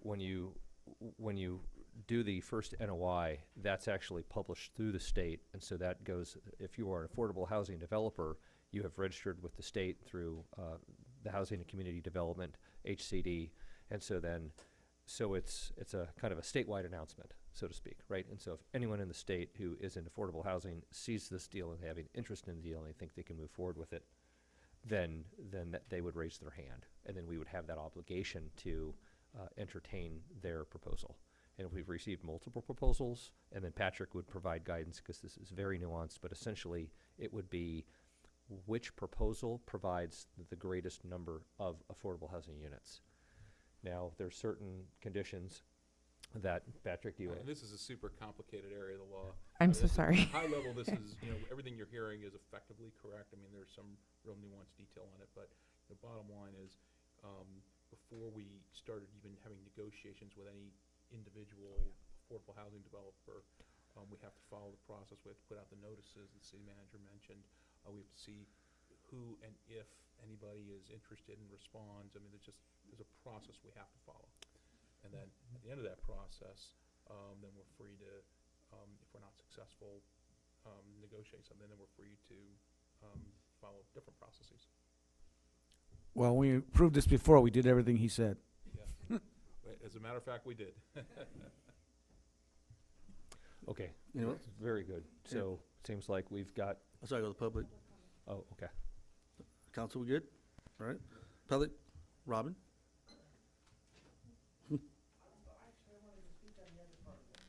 She wants to speak on the fixing the houses. Aging in place stuff. The next part of this conversation. Okay. Yeah, it's all 16, so it's like, So maybe we can Round two. table that, but it seems like in terms of council direction, that the staff can work with the city attorney to begin taking the steps towards complying with the Surplus Land Act, and then certainly staff and the city attorney will keep the council up to date on the different steps that we have to go through. So what I'm hearing from this conversation, and if I'm hearing something different than what you have in mind, chime in here, is that there continues to be an interest to pursue an affordable housing project at this location. In your mind, you know, an RFP process makes sense.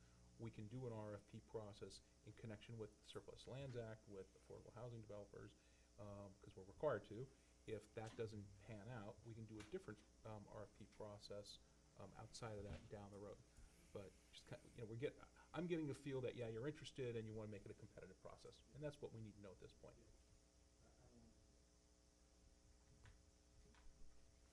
Okay, very good. So then we can move on to the second item tonight, and that is the opportunities to examine modifying existing homes with existing folks living in it, whether it be a tenant or a homeowner, and what are some of the mechanisms that can accomplish that. And so this was brought about by some work from Councilwoman Ramirez and her interactions with, I think, NPHS, and they have the specialty. They've got a number of different arms of their organization, one of which is this ability to go in and adapt the homes. This was previously discussed with council, and I believe that there was a fee that was charged with this as they would, GC a project.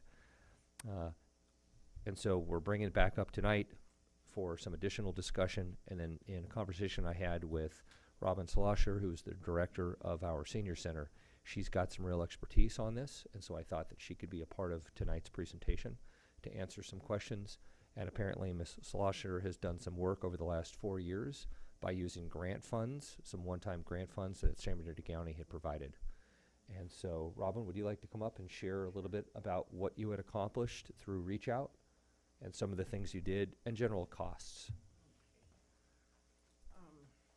Good evening, Mr. Mayor, City Council members, everyone. So Reach Out Morongo Basin since 2021, under contract with the County of San Bernardino, administered 2 programs that were focused on aging in place, helping not only seniors, but disabled individuals be safe in their homes. Now, the scope of these projects ranged anywhere from doing wheelchair ramps to walk-in showers to mobility scooters, lifting recliners. A lot of people don't think about that. Something also as simple as the changing of doorknobs. A senior that has severe arthritis, putting a lever doorknob onto their home so that they could get safely in and out of their house. The scope of this could be very broad, but it's absolutely life-changing. In the last 4 years, we have probably assisted close to 350 homeowners throughout the Morongo Basin with the funding that we received from the County of San Bernardino. We've done about 75 to 100 houses within 29 Palms in the scope here. And I can tell you that the need is still there, and it's growing. Currently, I have, at the high point, I had a waiting list of 35 people. And I was getting contractors, and we recruited the contractors. We oversaw the scope of the work. I have a construction background. I was a licensed general building contractor for 18 years. So when I'm going out there, I would recruit contractors, meet with them, go over what we were going to be doing, and then follow through each step of the way to make sure that they were, accomplishing what we wanted done in a safe and expedient manner to help the homeowners. Is this needed? Absolutely. I mean, there's nothing better than to be able to keep our senior and our disabled population from either falling and getting hurt, becoming hospitalized, becoming institutionalized. We want to keep them here in our community. We want to keep them active and happy and safe. And that's exactly what this program can do. And, I would welcome the opportunity to be able to apply for an RFP under this, because we have a very successful track record with the County of San Bernardino providing this, and we expended probably close to $400,000 in the last 4 years on these programs. So made a big difference. Costs for items, it varies. I mean, we get different contractors come, like all programs. We have 3 bids come in and we look at them. But I mean, a cost of a shower can range anywhere from $5,000 to $9,000. It depends on what it is, what we're having to deal with. Wheelchair ramps, $5,000 to $7,000. Doorknobs, a couple $100. A lifting recliner, which could be life-changing for somebody, we could get those for about $300 or $400. You know, we ordered those. I have already have the structure in place and everything in place. I have contractors that we have recruited that will help us with doing this type of work, and we have the suppliers that we would need, and of course the knowledge, because this is what Reach Out does. You know, we've been doing this for 27 years, and this type of program for the last almost 5 years very successfully. So, I mean, we would really hope that you would go forward and pursue this. So you did kind of answer one question, the 400,000 over 4 years. So all that grant money just came from the county? Yes, sir. So was there any matching money there? No, we did not. No, these were grants that I wrote, the grants to the county of San Bernardino. One of them, and the funding came from the California Department of Aging. And so one of them was the Dignity at Home Fall Prevention Program.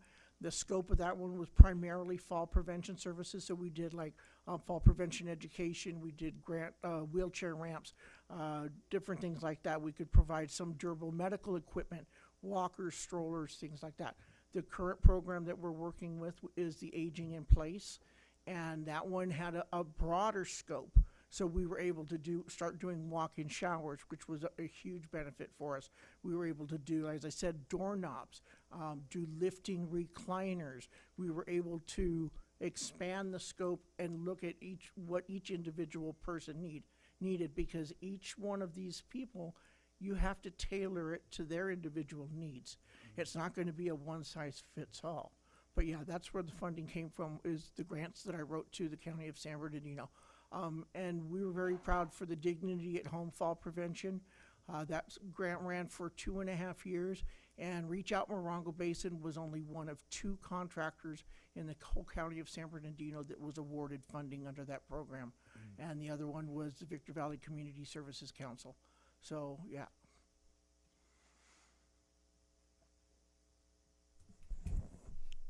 Council, any questions or questions? No one else from the public? So,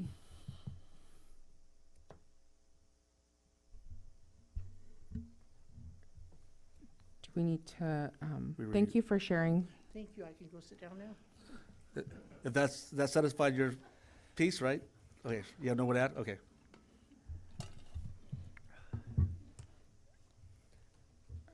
So is this a motion, or is this? So this is just more of a Direction. opportunity to discuss, because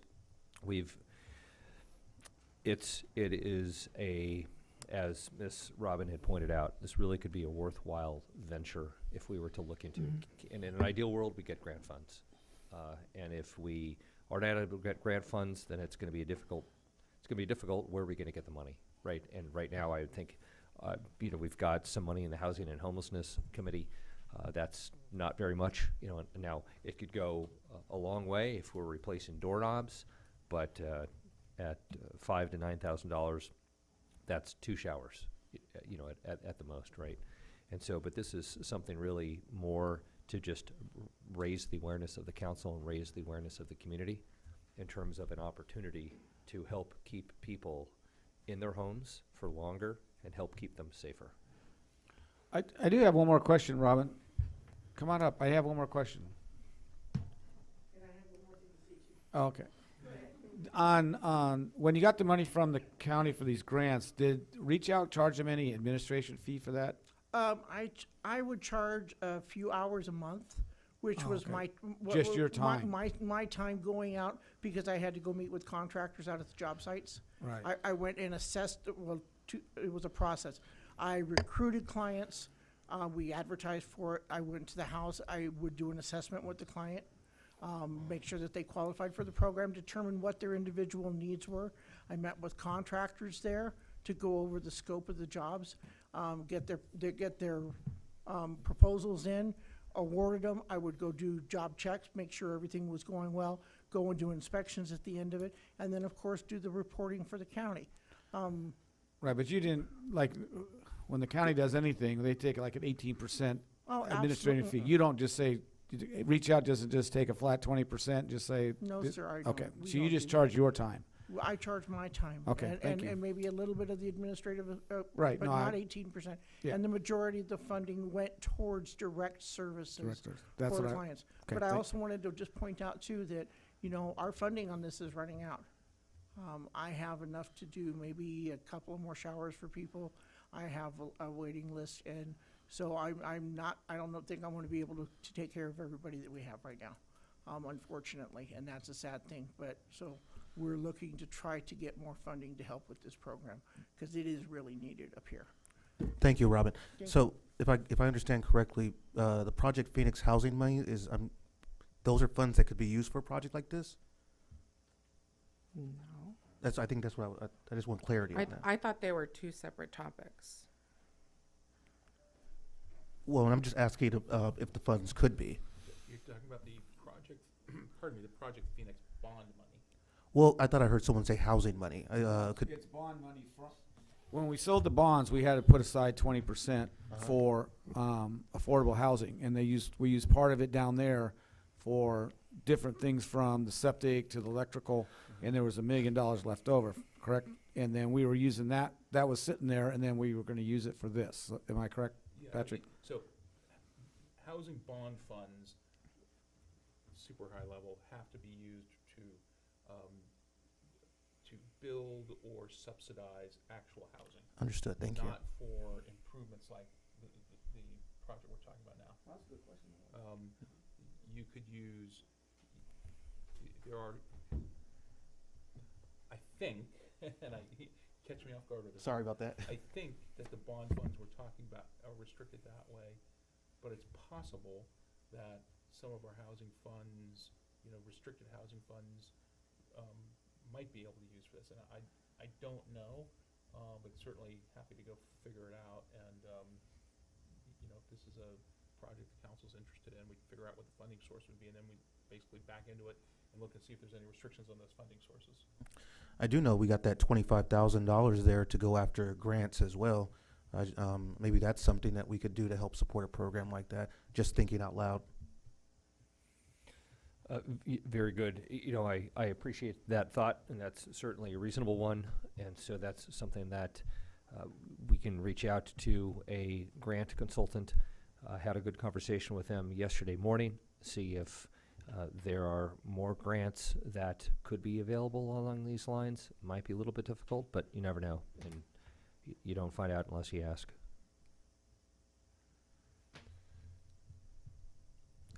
Okay. There's a direction, right? Very good. So yes, so the direction that I've heard is that the council is interested in item number 2 to further explore this and see if there's options or potential funding opportunities for this. Yes. That are outside of the city. Is that correct? Yes. Very good. Thank you. I can move on now. 17. Let me make sure there's no underlining. All right. Number 17, holiday closure. Yes, sir. Thank you, Mayor. So this agenda item is to just discuss with the city council, the full council, each year as we get into the holidays, it becomes, given the limited number of staff that we have, it becomes difficult to staff some public-facing departments due to vacations, and then also due to the fact that there is a understandable decline in customers coming into City Hall. And so one of the things here that I was asking is to authorize the closure of our certain functions, City Hall or Planning Department, close that to the public. So what I'm not asking for is additional vacation days for staff. Just asking for the ability to close some of these public-facing offices to the public so that staff has an opportunity to, 1, take vacation time and spend it with their family or go travel, or 2, if they don't want to take the vacation time or don't have the vacation time, then they would come into the city and work. And so this is something that has been done in the past, and it has been effective, and I do not think that there has been a impact to the services that the city provides, especially given the city's efforts to increase the number of services that are available online, but this is just something that I wanted to pass by the council and see if this is something that council continues to support. Specifically, what I'm looking for here is the permission to close the city facilities to the public on Friday, December 26th, and then ultimately return on Monday, January 5th. And really, that's where we're looking at the 2 days. Friday, in most cases, the city hall would be closed anyway. And then really it would be the Monday and Tuesday of the following week, because as the city council may know, we get the 24th and the 25th off. Similarly, we get New Year's Eve and New Year's Day off. And so really what we're looking at is the closure on Friday, if a facility was going to be open on a Friday, and then a closure on Monday and Tuesday. If there's any questions, I'm happy to field those questions. Council questions? I'm trying to look at the calendar. Besides squinting over there.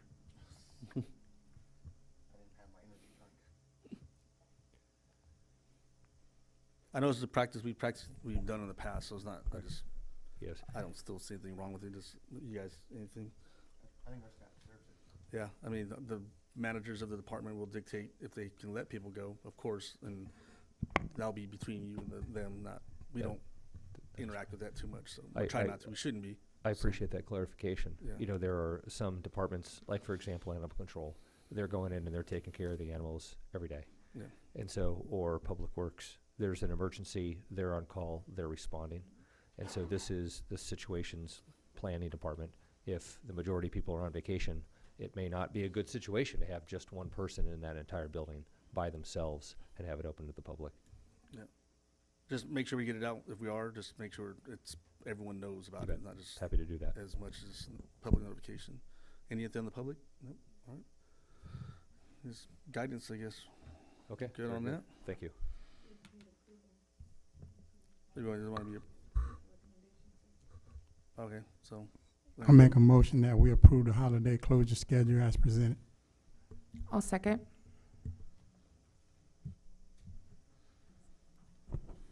Councilmember Scott? Aye. Councilmember Wright? Aye. Councilwoman Ramirez? Aye. Mayor Pro Tem Mintz? Aye. Mayor Bilderine? Aye. Approved 5-0. Future council initiated items? Any ads? No. All right.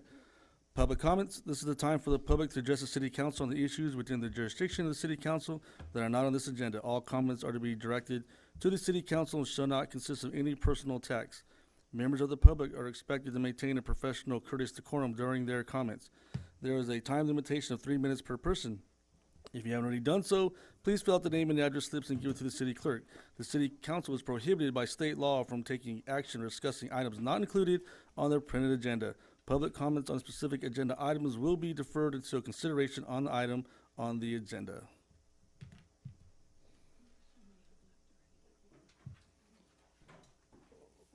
Robin Anaya? Okay. Cindy Bernard?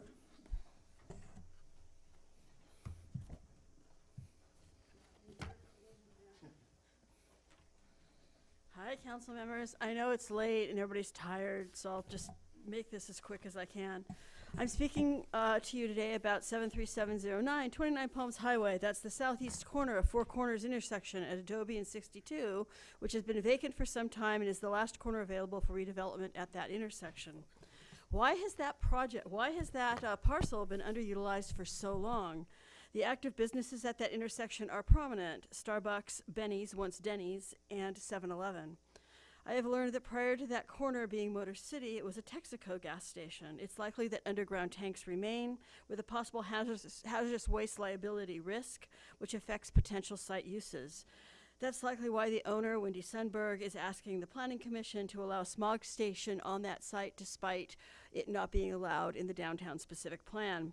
I called the property owner to inquire about the tanks, and she declined to answer whether any were still there, but I'm certain they still are. It smells like gas and oil when you walk on the parcel. We are talking about a relatively small but very valuable parcel that's at the only major intersection in downtown 29 Palms. I see the future of this parcel as a metaphor for the future of downtown. Is the city going to cave to a property owner from a powerful family as they did with Benton Brothers when council allowed a black hole of a storage facility into the middle of our valuable downtown corridor? Because that's what a smog check station at the corner of 62 and Adobe would ultimately be, a black hole and a redundant one, since we already have 3 other smog check facilities in town. Or is the city going to proactively reach out to Sunberg to see how they can assist with finding funds to mitigate what is currently a brownfield site? Even though it's not listed at the state level, nothing is from 29 Palms, and we all know there were a lot of gas stations here. Until recently, California had grants available for disadvantaged cities to mitigate these sites. Sadly, those have been temporarily suspended, but why not be prepared should they return or work with Sunberg to seek other funding? As it stands now, the property is worthless. It cannot be sold as is. But it seems like an amazing opportunity to begin the necessary process of mapping these brownfield sites, ascertaining which are at valuable locations, then working to remove the barriers for effective redevelopment that benefits residents and downtown businesses. Let's get creative and make the Four Corners intersection the shining crown for our city that it deserves to be. Thanks for your time. Thank you. Joseph Carter? I'm so sorry, I did not know this was going to be the longest council meeting of like all time. It's short. It's shorter than the sewer ones.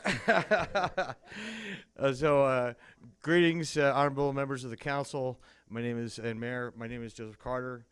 This is about food security. When it came to my first council meeting almost 3 years ago, I realized how committed this body was to the city and people of 29 Palms. And I found out that what the council wished for most of all is that the citizens they represented would show up and actually just tell the council what was important to them. So I'm proud to stand before you tonight and speak for all the people who want to tell you helping our hungry neighbors is what's important to us right now. Partly because it's the holiday season.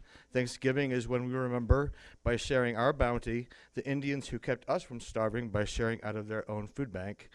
And of course, come on, don't crash now. Hold on. And of course, Christmas, when we celebrate the birth of the man who told us, when I was hungry, you fed me, and whatever you do for the least of me, you do for me. But partly also because we recognize that this is a symptom of a larger problem. If we had been hit by an earthquake, there would be no questions asked. The distribution of food and water would be our top priority. What's hit us instead is an invisible slow-motion economic disaster. It started with COVID, it was made worse by inflation, and now we have tariffs and looming wars. It's not your fault the federal government is teetering around like a drunken fool. Even with Congress back online, who knows what's coming for us next?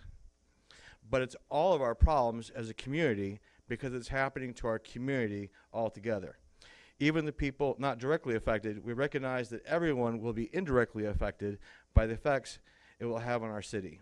And we just want you to know, because this is something that you as leaders of the city are going to have to deal with more and more in the coming years, that when you have difficult decisions to make, and you will, and I don't envy you for them, your constituents and voters care about food security for their neighbors. I know that you do too, and I'm proud to live in a city where I know my council does care about what their citizens want, and I know that you'll make us proud in 2026. And if I have a few extra seconds, I just want to wish you guys a happy Thanksgiving and a Merry Christmas. Appreciate you all. Thank you. Paul Razzo?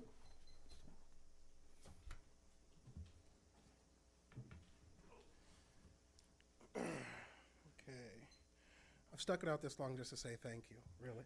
On behalf of Friends of the Historic Plaza, we wanted to thank you for sponsoring our second annual Classic Car and Motorcycle Show and for including us on the Pioneer Day weekend programming.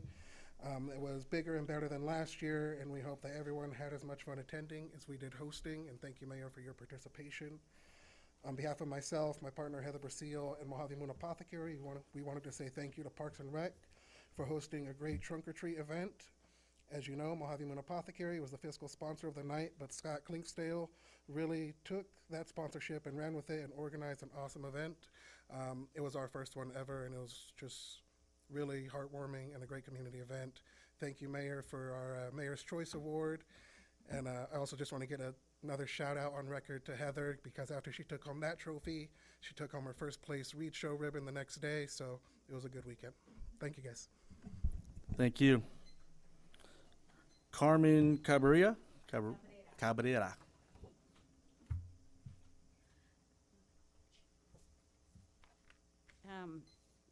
Good evening to all, I guess. My name is Carmen Cabrera, and I live in 4837 Roundup Road, 29 Palms. And I have a issue that has been going on for the longest. And there's an empty lot next door to me where I live, and it has a thick brush and all weeds that create serious fire hazard and vermin threat.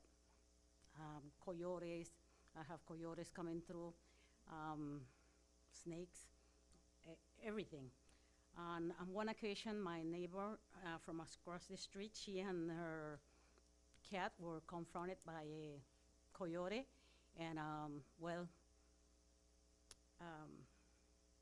it was hiding around the bushes, and so they were able to escape that.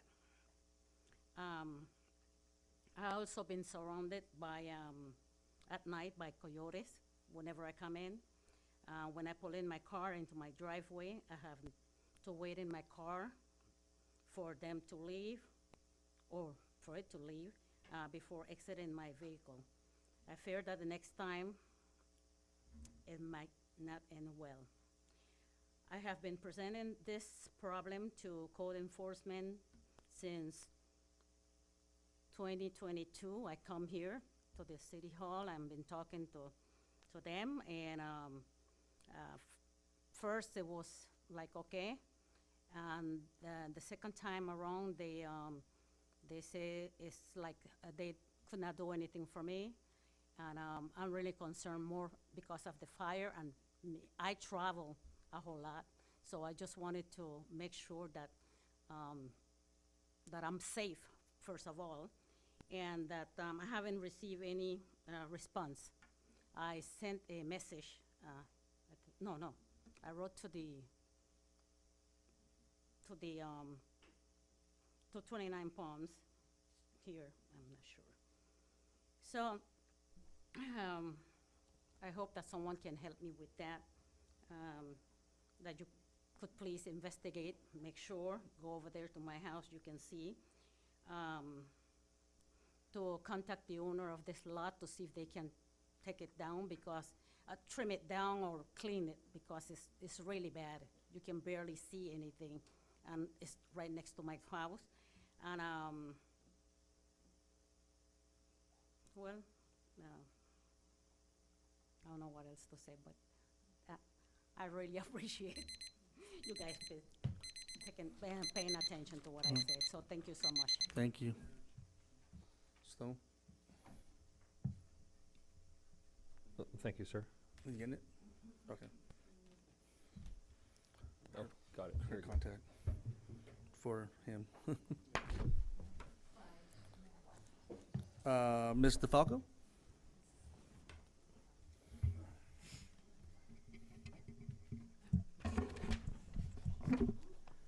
Good evening, Mayor. Good evening, Council.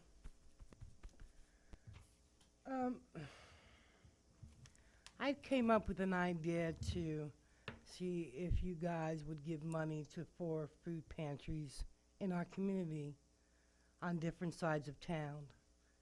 I realize with the shutdown, and now some people's gotten their EBT, things look a little bit better. We have many community members that are not on EBT that utilize these food pantries and need help with food.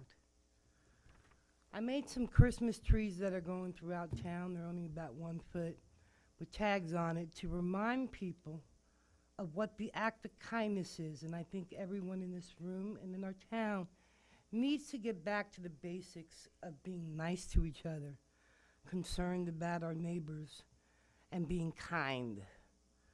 So I just want you guys to know that I would appreciate if you can think about giving to some of the food pantries, because they help so many people in our community. Thank you. Thank you. Ms. Johnson?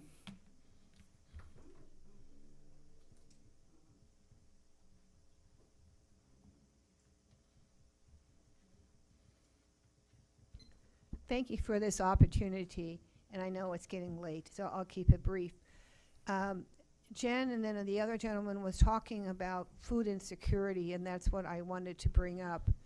I know, there was a vote today, and I'm assuming that the SNAPs will resume again, but it created a huge problem out here. And I know I saw on Facebook what was going on with the sanctuary with the long lines. I think one day it was 250 and then much more the next day. So we do have food insecurity out here, and I'm concerned that our pantries now are getting really depleted because of what happened. So I know there had been a discussion at some point about using funds from the homeless budget, and I don't know if that's still feasible or not.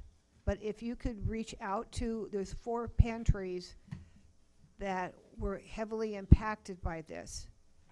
And I think that it would be really in the spirit maybe of the holidays to reach back out to those and even $500. Give them something back, because we don't know what's going to happen in the future. And we don't want to have our pantries down to like nothing at all. I know when I go to Stater Brothers, for example, the cost of food nowadays has gotten much higher. And I think everybody can agree that. And so it's impacted everybody, not just the homeless, but the low income as well. And so keep that in mind when we're, thinking about food insecurity and what is going on. I know a lot of us are being very generous through Thanksgiving. We're donating like Food to Jan's program, food acts of kindness, and the other organizations to try to help out. But that's only one time frame. And people need food throughout the month, right? And probably for several months. So keep that in mind, please, when we're planning our budgets, to include supporting the local pantries that are here. Thank you.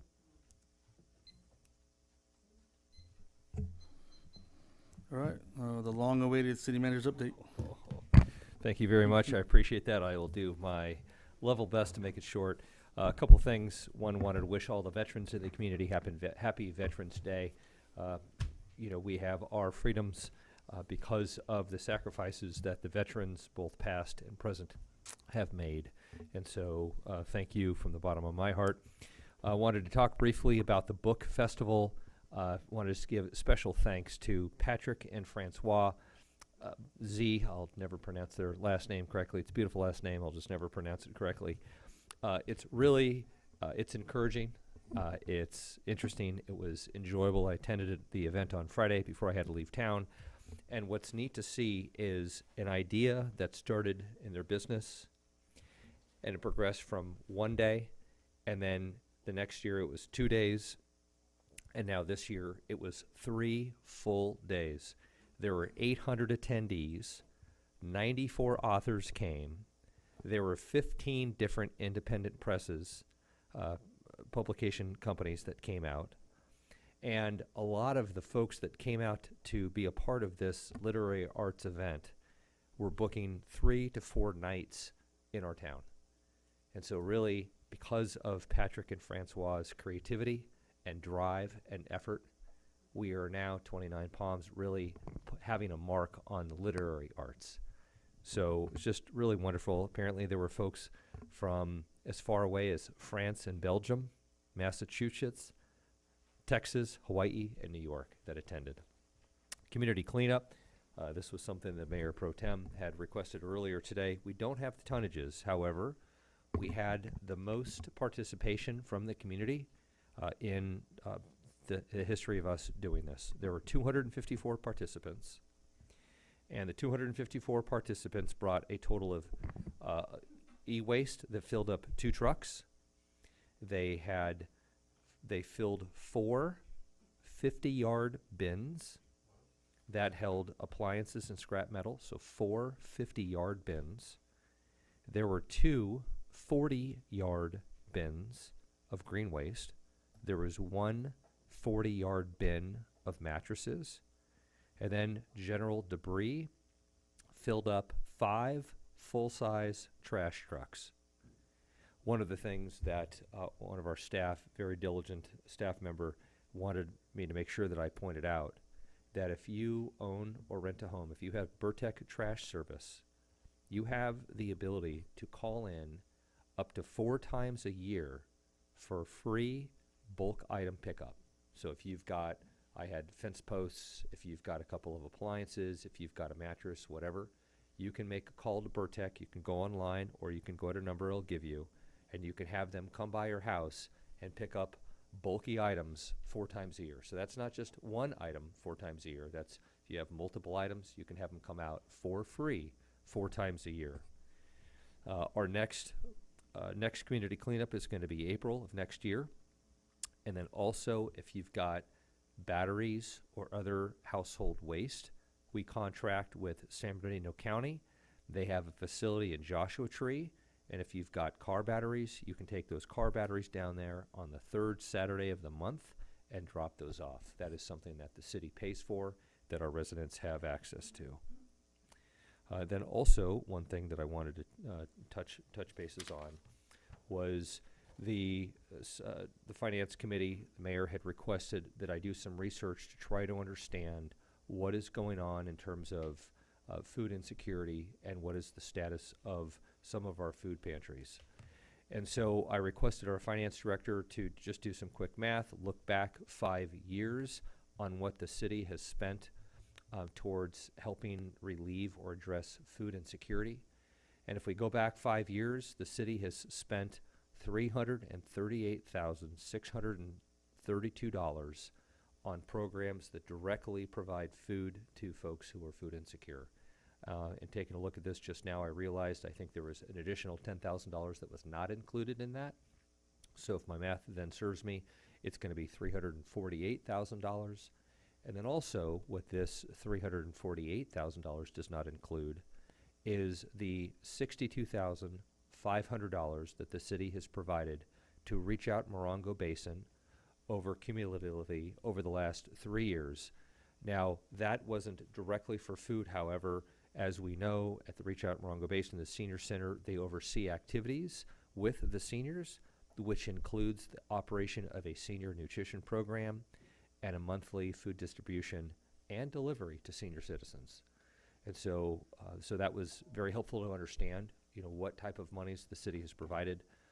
And so we are continuing to reach out to the food pantries to understand what is their status. Are they adequately supplied? Are they insufficiently supplied?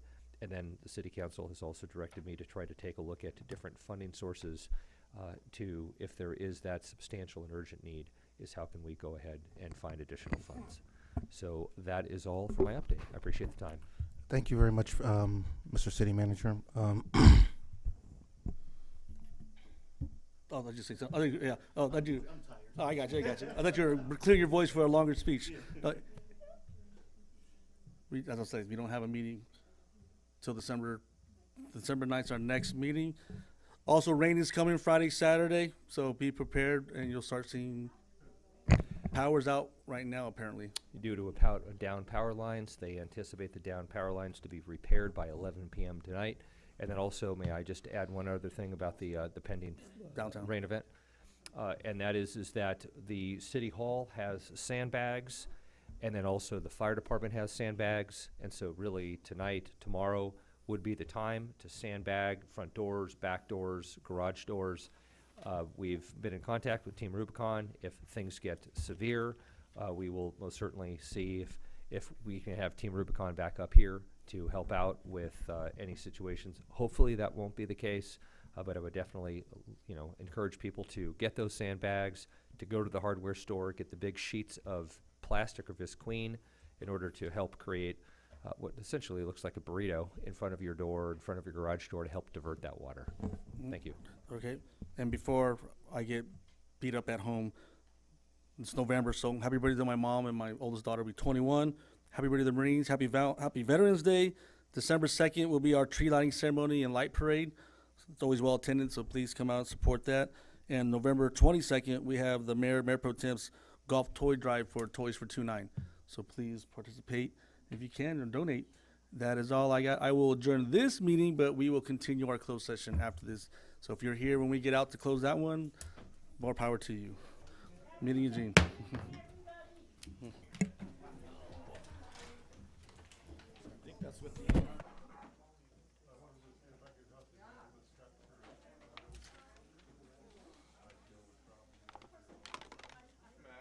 are you, sir? I'm doing great, and I just want to say thank you for keeping the septic side of things going.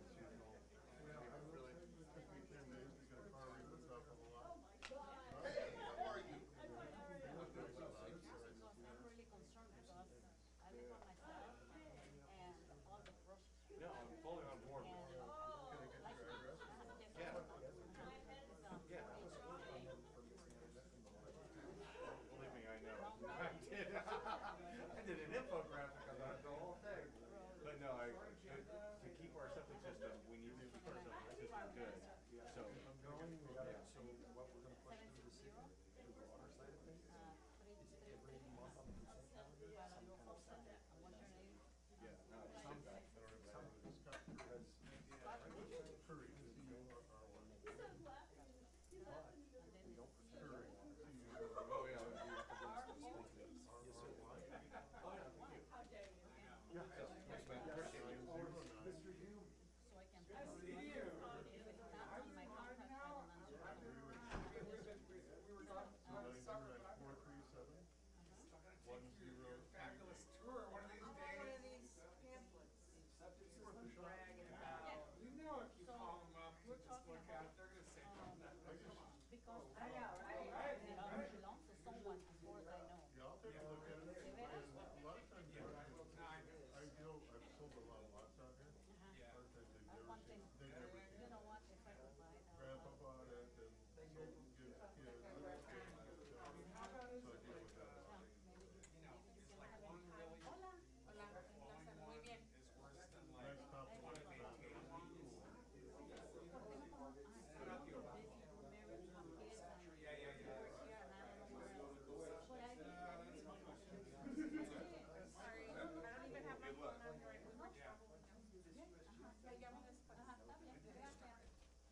Anyway, Carmen, I'll reach out to him and see what I can do. Is this yours?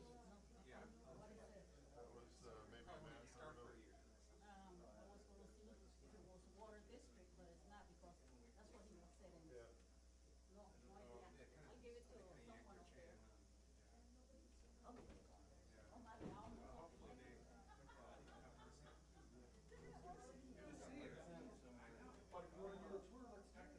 There it is. You would think that,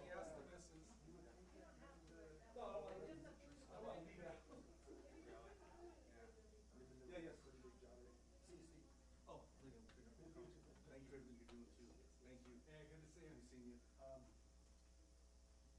Yeah. How's your hiring going and all that? Yeah.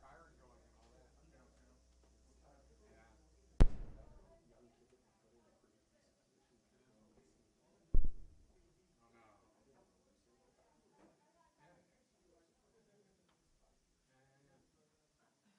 it's hard in a small district when we're in a low speed district. Said to me, he's like, Matt, I love working here. You guys are awesome. They're paying me $2 more an hour every Friday out, not every other Friday. You have to look at the long term. What's the deal with the pretty, case? So I was just talking to somebody with